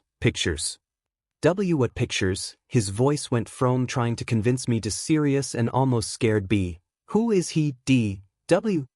B. Your partner, D. I don't have a partner Kaken. Please tell me what pictures you were sent. Are you working again? W. He looked at me with a horrified look on his face. If this is about money, Deku, why didn't you ask me? For F's sake I can give you money. It wasn't about money. What is it then? I am not working again. Bullshit, I saw the F photos. What F photos? Show me. Please, I hand him my phone. He swipes through the photos of himself. He immediately starts bawling his eyes out as he drops the phone and backs away from me. Izuku, why you saw that? Bakugou, you say you're not working again so tell me what the F happened now, Deku. He drops to his knees as he lets out all of his tears he was so desperately hiding since I arrived. What the F happened to him? I bend down giving him a hug and comforting him. Izuku, I didn't sniff 𝗕𝗏𝗏, he cried out whilst I held him in my arms. To Bakugou, what are you saying you were? One Izuku, I'm so sorry Kaken, please I just want you, I didn't ask for it. I'm not aware, please I sniff, promise. Bakugou, Deku. Tell me exactly what the F happened. Izuku, I just wanted to come back to the dorm but when I opened the door. Bakugou, Deku, please tell me. Izuku, they just walked in the door and jumped me. Kaken, they locked the sniff door. Bakugou.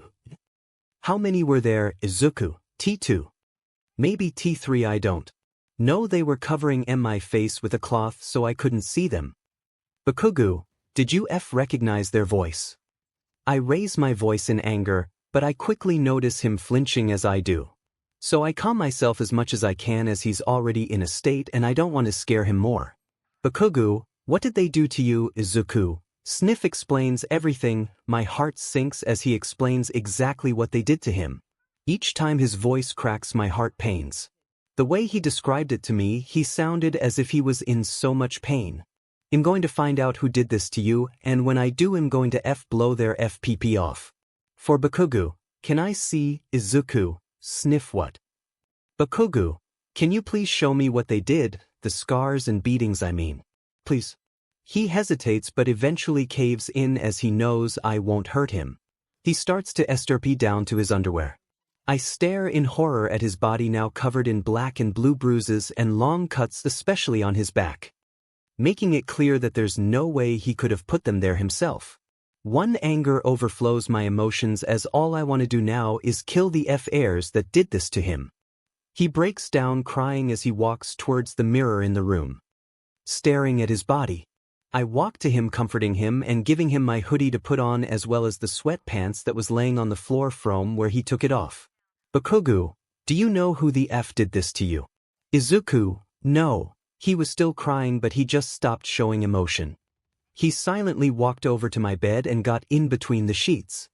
He covered his head and body, practically melting into the sheets. I could still hear him softly sniffling and whimpering in the sheets. Izuku, Kaken. Bakugou, yes. Izuku, They took many more photos. I need you to help me find and delete them. They clearly heard the rumors, so if they post those pics everyone will know it's not a rumor and they will start harassing me. He sounded afraid. Bakugo, I won't let that happen. Izuku, can I have a moment to just be alone a bit? I'm exhausted. I just want to sleep. Bakugo, of course, I have to go do something, so I will lock the dorm door, okay? No answer. I walk out of the room and out of the front door. I lock it and start walking down the hallway. I will find out who did this and I will kill them. TW. 1 shilling Izuku POV. Kaken left the room.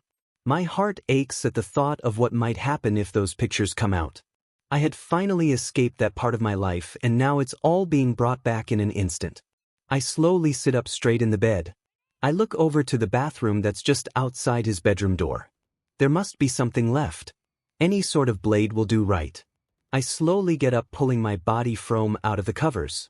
I make my way to the bathroom and begin looking through everything. There must be something. Suddenly I remembered Kaken shaved last nighties. I need to find the place he puts all his spare blades. I look in the cabinets above the sink. He forgot to put away the box full of spare blades. This is my chance. I grab 4 and hide 3 of them all throughout my bedroom. I then walk back to the bathroom and kneel down until I'm sitting on the floor. I slide off the protective sheet that's wrapped around the blade's edge and stare at my reflection as it taunts me in the shine of the blade. I roll up my sleeves, not even caring whether or not Kaken finds out, and start. I drag the smooth blade across my already scarred skin. I stare at the BLD droplets forming and the slowly dripping down my arm. I instantly regret my decisions, but just as I wanted to stop, the familiar thoughts rose up again. Come on now, Kaken has seen how big of a slut you are. You are worthless and don't serve any other purpose besides pleasing others. No one really cares for you. They will leak those photos and ruin your life. Well, it's not like you have friends anymore. Come on, you know you want it, the pain, the relive, the stress fading away. Just do it. Stop being useless and do it. Cut your skin, make a mess out of the BLD that will seep out. You an utterly useless piece of SHT, do it, you wear. It's what you deserve. I glance at the razor-sharp blade in my hand as it begs me to have another taste at my raw skin, so I let it. I start hacking at my skin, tearing my arms to bits with no hesitation or regret. When I'm done, I stare in horror at the large pool of BLD I'm sitting in. I hear someone coming in the front door and then footsteps followed. Midoriya. What? I though Kaken locked the door. How, but I did hear a key turn, so, wait, the only people with spare keys to all the dorms are teachers. SHT. I try to stand up but struggle doing so. I hear footsteps at the door followed by a loud knock. Who is it? Open the door, problem child. Mr. Aizawa. This is even worse. I'm busy. Busy with what? I'm using the bathroom. My voice cracked. I feel myself getting dizzy as black spots form in the corners of my eyes. Bakugo got into a bad fight. I overheard him say something before I broke the fight up. It was something along the lines of, delete photos of Deku or else. May I ask what photos he was talking about? I don't want to talk about it. Come outside. I told you already. The darkness was starting to overtake me. Problem child. Sensei, I don't feel so good, my body dozing in and out of focus. Am I going to die? Well, whatever happens, I don't care at this point. It's not like anyone will miss me. I flop to the ground as I try to catch my breath. He must have heard me fall because he immediately burst in. Young Midoriya. He rushes towards me panicked. He tries helping me up, but I slip on my own BLD and fall again. I can't, I mumble, making it clear I can't get up. He takes my limp body and props me up against the bath. His face looked numb, almost as if he's done this multiple times. How could he not be disgusted at the amount of BLD? He grabs a towel and puts pressure on one of my arms, and then the other. I failed him again. I failed Kaken, I failed Aizawa, and I failed All Might. They're all mad at me now. I look in disgust at my arms as Sensei tries his best to clean the wounds. I push him away a couple of times, but he was persistent on helping. Leave me. What problem child?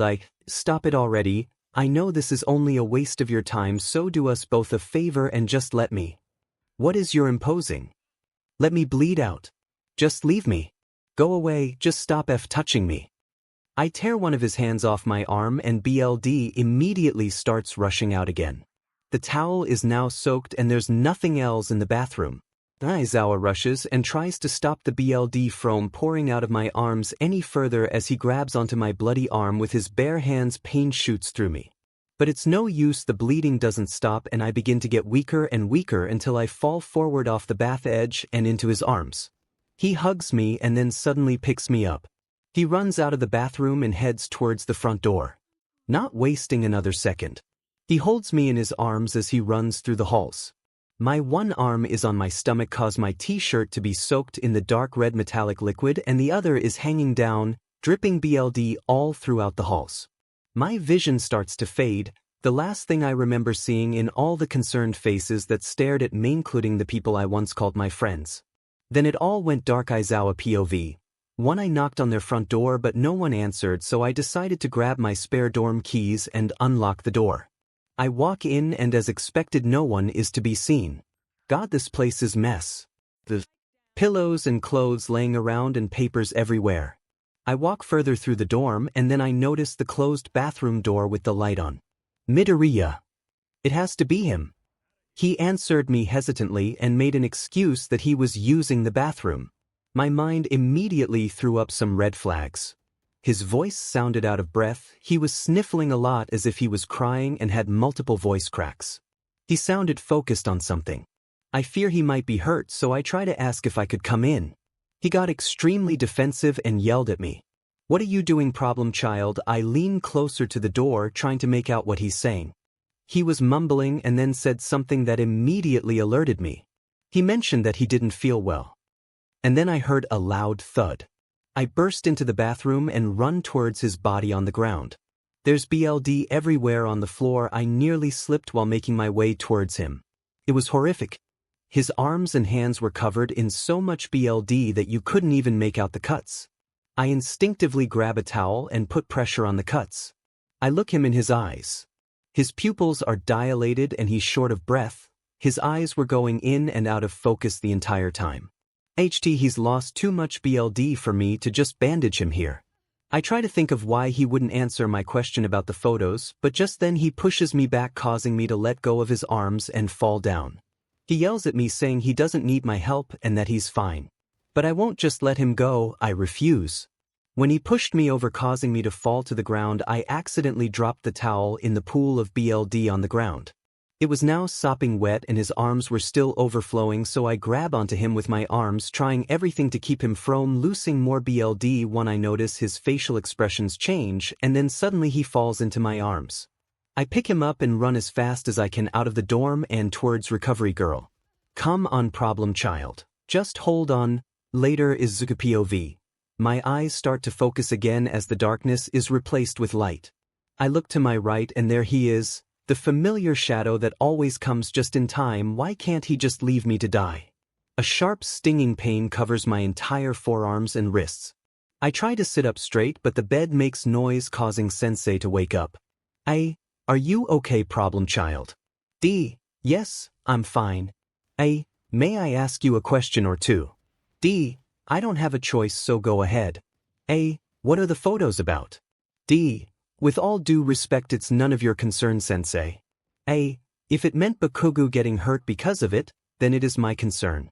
Clearly there's something I don't know, so tell me before I find out. It's nothing. Midoriya, tell me now. SHTHCHT, what do is say, what do I do? Come on, Izuku, make something up. Someone took photos of me and Kaken whilst we were kissing. Please believe it, please. I will leave it to you then, but if more trouble occurs I will have to intervene. Understood? Yes, Sensei. You lost a lot of BLD. We had to put you on a BLD transferring drip. You have to stay here until that bag is fully empty. It should take about 20 more minutes. That is all for now. I will be going now. Wait. Sensei, what is it, problem child? Does Kaken know I'm here? No. I've not told him because of safety reasons towards the other students. Okay. He then walks out of the room. I wonder who Kaken attacked and what they had to do with the photos. Later the bag was empty, so I stood up and got all my things and left. I made sure to pull down my sleeves as I made my way through the halls. Where is Kaken? The longer I walk, the more eyes I see staring at me. I ignore them and continue walking to the locker rooms. The lights are off. I try to look for the light switch on the wall, but as I do I'm met with hands grabbing onto me and pushing against the wall. Someone's here. They push me into the wall, blocking me from escaping. Before I can say something I feel warm hands grappling to my neck, choking me. I gasp for air as I softly say, please dash. Before I can finish, the hands let go of my neck. Kaken. Cough. He switches on the light and looks at me shocked. I thought you were someone else. Didn't sneak up on me like that idiot. Sorry Kaken dash. What were you doing here? He asks, glaring me up and down. I was looking for you. He moves closer to me again, forcing me to back up against the wall. His face now inches away from mine. Sniff. Why do you smell like that? Like what? Do I stink? Is he disgusted? He won't ever want to come near me if I stink. You smell like hospital. What? You smell like those stupid disinfectant wipes.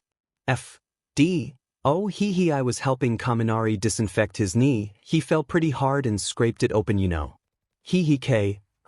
Please believe me. Hey, anyway, I heard you were in a fight. Yind. If you're going to give me another lecture, save it, nerd. What was it about? None of your business. Kaken, please tell me. F off. It was about the photos, I know. Please, what about them? Kaken, tell me.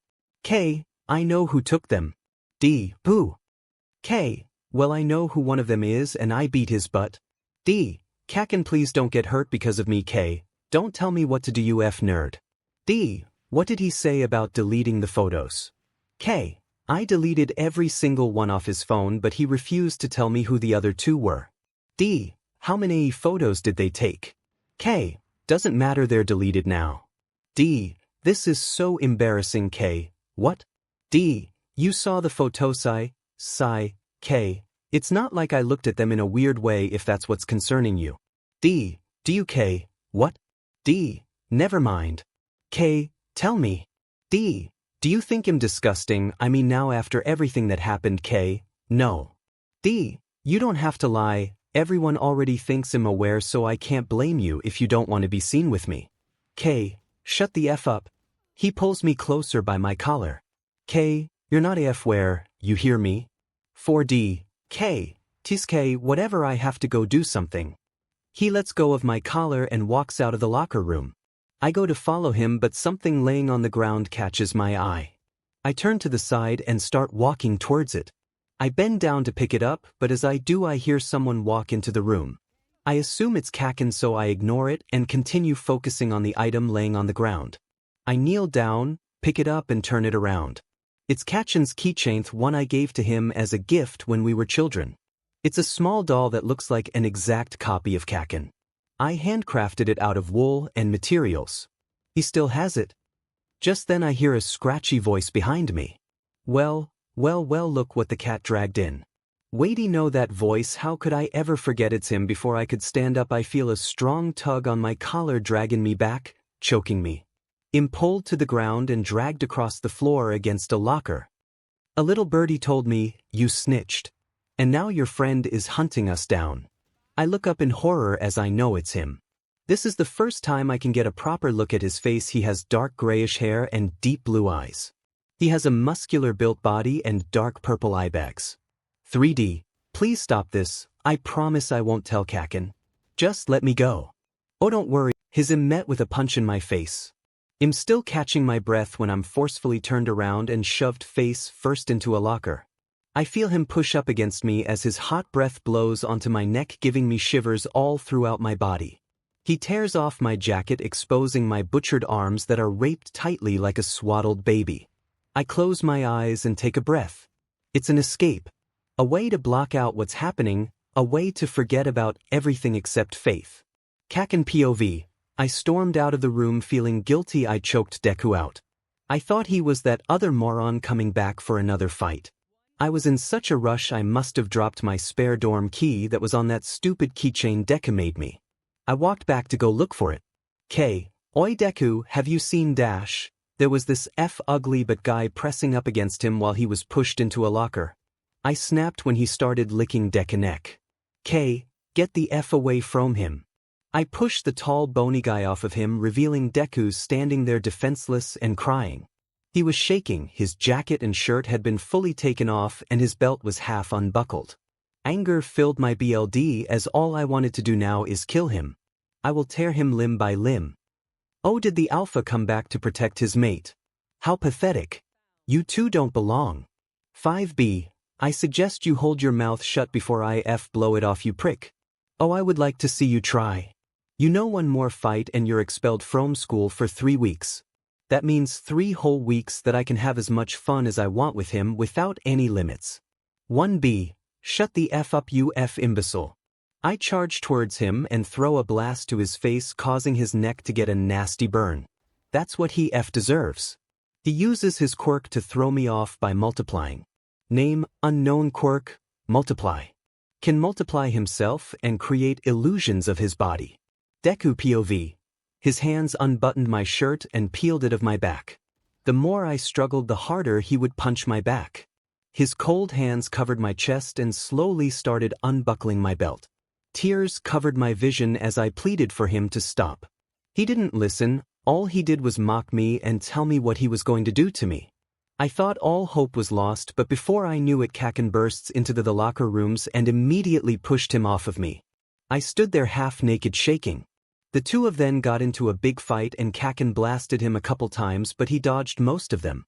In a blink of an eye, he multiplied himself into 28 different versions. All of which only one was the true him.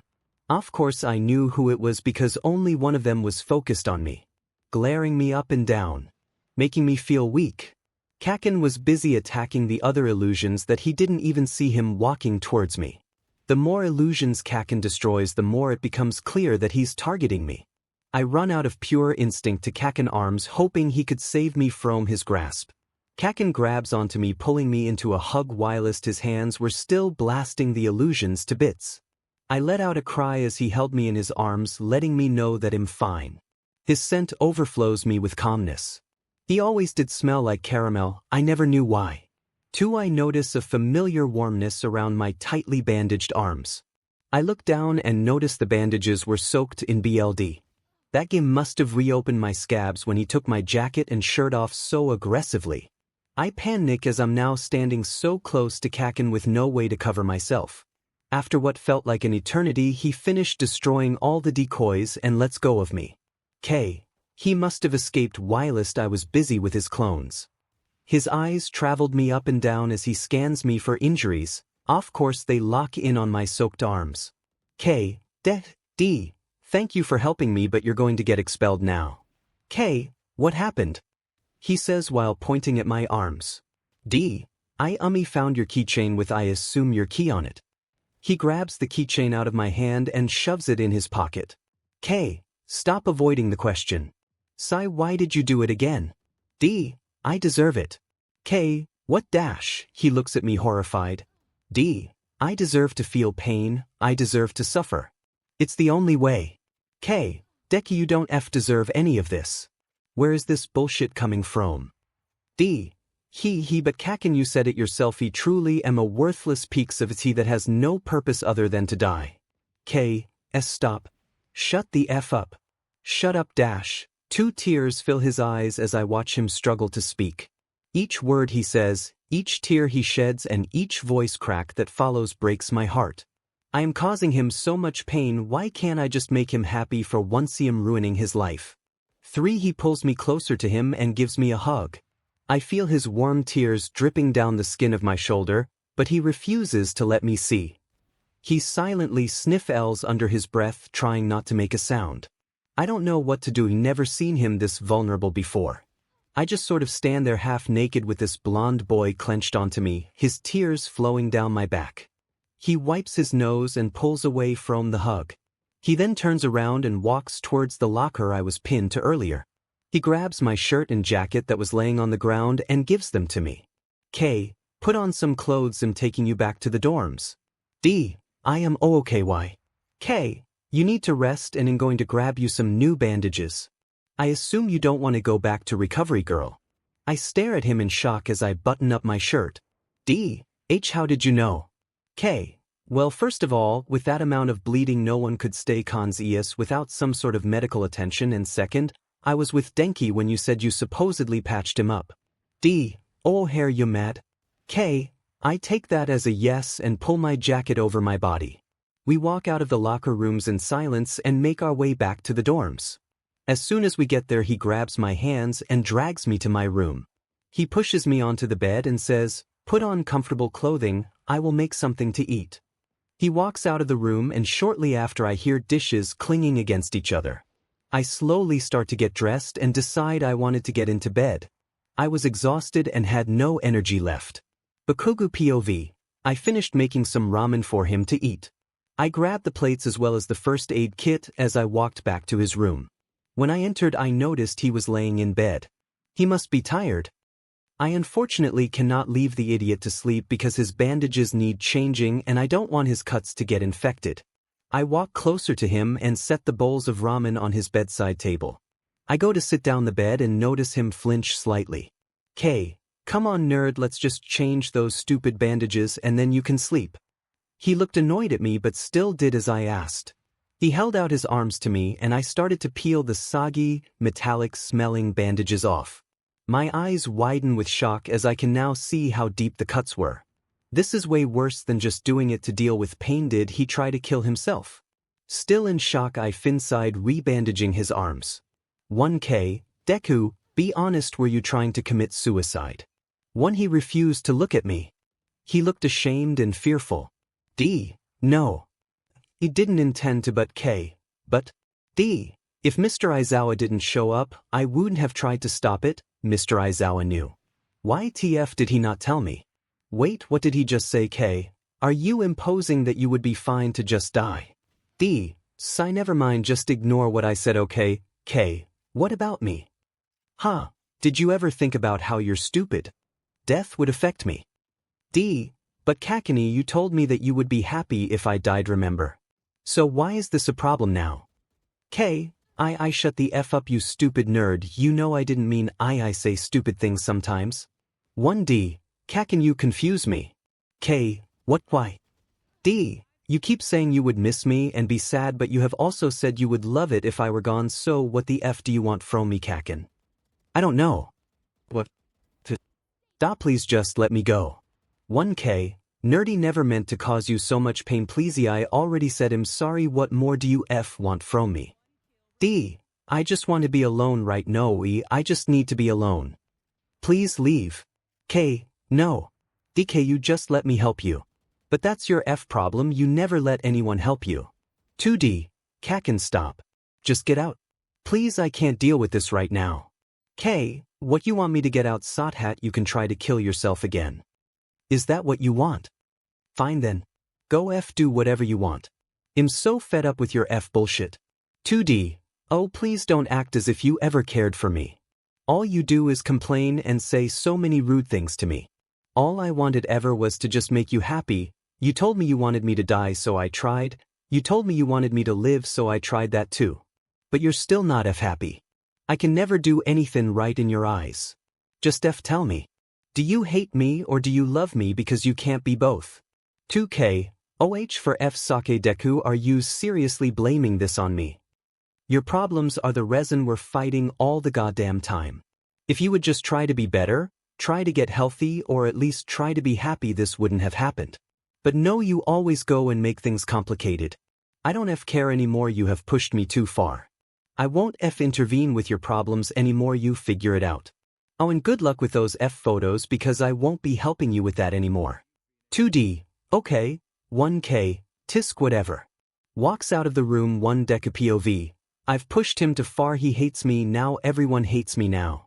Wow, I truly am useless, huh? I can't even get better for him. I just make his life worse. But hey, that's okay because all of this will end soon. All his pain I caused him will go away soon. I stare at my raped arms as tears drip down my cheeks. I've lost everyone, but most importantly I lost the one person who I loved the most. Kaken. I'm so sorry, I can't be better. Deku POV. Why can't I stop hurting? Kaken's trying so hard, but yet I pushed him away so many times that he has given up on me. Tears fill my eyes as I reach for my notebook. Each time I feel sad I write it all in my notebook, whether it's drawings or letters or poems, it doesn't matter as long as I can't write it somewhere. It'll give me the illusion that I'm talking to that person. I open the book and start to write, letting all my feelings fall onto the paper. I'm sorry, I'm truly sorry I caused you so much pain. I'm sorry if you think my words are sometimes too vain. I'm sorry if I push you away when all I want in reality is for you to stay. You've helped me through my suffering when all I've done is caused yours. I'm sorry I hurt you, all I wanted was to protect you. You ask why I am broken, when I have no words to be spoken. I don't know what to say. Maybe I can tell you that I am okay, but in reality I am not, because that is the truth, the hard truth. This life is hard and unfair, but somehow it made us two a pair. Even though you might hate me now and call me hurtful things like a cow, you will always be my first choice, because you showed me my true voice. I am truly sorry for what I've done. You don't deserve this. You deserve happiness and love and to be free like a dove. I hope you forgive me one day for what I'm about to say. In order for you to be happy you need to let go. You see, I am the foe. I am the creator of your worries, and I will be the destroyer of them. You may not want to, but you must see that the only way for you to breath is for me to leave. Thank you for all you've done, and know that you will always be the person I love, even if I'm above. Deku times this is the only way you have to do it. I have to give up in order for him to be happy again. I decide to write a few more letters to prepare for when I do it. Dear Mr. Aizawa, thank you for all you've done, all the jokes and all the fun. I'm afraid that the time has come that I must say my goodbyes. You have done so much for me, yet I still failed you. I am sorry I cannot become a hero as I am unfit and based on usefulness practically a zero. This is not your fault as I am the only one to blame, for I carry all the shame. I am truly sorry for this. I hope you can understand that the only way for the pain to stop is for me to fall into the abyss. For each day I put up with the pain it feels like I'm hit with a train. I can no longer keep myself sane. I tried and tried and tried to please everyone, but all they see is the terrible things I've done.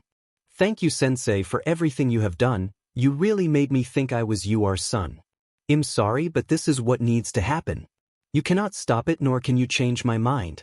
You can try to search where it is I've climbed, but I fear you might not like what you find. Even though it has come to this, thank you for always being so kind. I have unfortunately run out of time. People often misunderstand people like us, for they only see what we have done and not why we've done it. Don't let my death hold you back, but instead let it be a lesson to those around us, the people that judge and betray, those who would have never even thought about this day. Teach about today, teach people to be careful about what they say, for tomorrow may be another person's day like today. For I am their voice as theirs are too shaky to tell, for I have also fell down the same well. Thank you, Sensei, for allowing me to live longer, in hopes that it may have made me stronger. Unfortunately, I cannot go on like this anymore, as each day I feel like I'm a dead core that was pushed up to the shore. Goodbye, Mr. Aizawa, you have a special place in my heart for always and ever. 3. Izuku Midoriya. Dear Uraraka-san. Since the day I met you I knew you were a good person. That's exactly why it came to me as such a shock when you left me just like that. You treated me like a rat. You believed a rumor over me without even letting me help you to see. I thought I could trust you, but now I see I was wrong. I thought you cared about me, but now I know the truth. It doesn't hurt me that you believed the rumors. What hurt me is that you never even gave me the chance to defend myself. You immediately made assumptions and abandoned me just like that. All our memories, our bond we had, everything gone. I realize that I'm only a pest to all of you and that it's best I go away forever. It would surely make you feel better because then you get to have more time with Tammy. I'm sorry I couldn't be good enough for you to uphold our friendship. I wish the best to you. Sincerely, Izuku Midoriya. Dear Class 1A, I knew that this would happen one day. I'm sorry I have to go as I can see that I am the foe. Thank you for all the memories, the kindness and the funny. I'm sorry for what I've done. You all will become heroes one day, as long as you don't listen to what other people say. It's my time to go now. Goodbye everyone, thank you for all you've done. 𝗧𝗵𝗵𝗧𝗧. I slide the letters under everyone's doors and make my way to the rooftop. I walk to the edge and just sort of sit there, watching the morning sun slowly rise. After a few minutes I hear rustling on the ground, and that's when I notice Aizawa and everyone else running out of the school. It's so early in the morning that everything is quiet. I take a deep breath of the cold air and slowly inch closer and closer to the edge. I watch them all frantically talking. It seems like they're thinking about where I could be. I calmly watch as Kirishima points directly at me sitting on the roof. The next moment I hear my phone start to ring. It's Kachani decide to answer the call. Deku, stop this right now. What, I thought you didn't care anymore. Deku, you effin' know that's not true. Step away from the edge. Just then a scratchy voice speaks on the phone. Aizawa, problem child, this is not a solution to your problems. Please get down from there. We all need you. No, I think I'm okay. Don't worry though, it will be quick, just step a few feet back and close your eyes. Do you stop this madness? Please, I can't let you do this, please. His voice cracks. My eyes start to tear up again until I'm now fully crying again. I slowly stand up and hover over the edge. I love you, Kaken.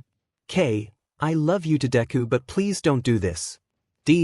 I'm sorry, I've come too far to give up now, put me on speaker please. One Kaken does what I ask and I stare at them from above, as they all huddle around the phone. Class 1A. Thank you for all you've done guys, I'm sorry I have to do this. Sniff goodbye. I drop the phone off the building. I watch as it shatter on the ground, knowing it'll be me next. Teardrops fall from my cheeks onto the floor. I take a deep breath thinking about Kachan's words in middle school. I then do the unthinkable and let go. My limp body falling against air, as my weight is dragged down by gravity. The wind blowing through my hair as all I can do is stare at the rising sun. The closer I get to the ground, the more I can hear the muffled screams and cries from my fellow classmates. It breaks my heart, but I know it's the only way. My body hits the ground and I can feel every inch of me hurting, and then my vision goes blurry. Plus I can feel someone's hands on me, and that's when I see him. Kaken's crying. My head feels warm. I stare at him. 𝗔𝗂𝗁 𝗵𝘃. I 𝗬𝗓𝗏 2K, Deku. Please. Don't. Leave me, love you. I love you too, Kaken, 𝗬𝗵𝗃. We all got his letters. Luckily I wasn't sleeping, so when I read mine I immediately woke Aizawa up. He also had a letter. We had to grab everyone to help us look for him. The next thing we saw was him on top of the roof and us standing on the ground. I was horrified to see him in that position. I tried calling him and convincing him not to, but he refused. My heart sunk as I watched his body fall to the ground. I rushed towards him in hopes that I could save him at least, but I was too late. He hit his head and was covered in blood. I held him in my arms as I watch him choke on his internal bleeding. My heart breaks as I hear him mutter out the last few words. 𝗔𝗂𝗁 by Keikichani, love you. Don't leave me, please, I love you Izuku. He then falls limp into my arms. I burst out sobbing whilst hugging him closely in my arms. I'm on New York knees begging him not so leave me. Please keep fighting Deku please. One Bakugo POV. Aizawa runs over to me and tries to grab Deku out of my arms, but I refuse to let him go. He can't leave minute now. Aizawa, Bakugo, we need to take him to Recovery Girl's office. There's a chance we can save him. I run as fast as I could with Deku in my arms. Tears overflowing my eyes. I don't even care whether or not people see my cry. I just want Deku to live. Later Recovery Girl says he's in a coma too. It's 8 o'clock at night. I haven't left his side since the accident. This is all my fault. I should have never left him, nor have told him any of those horrible things.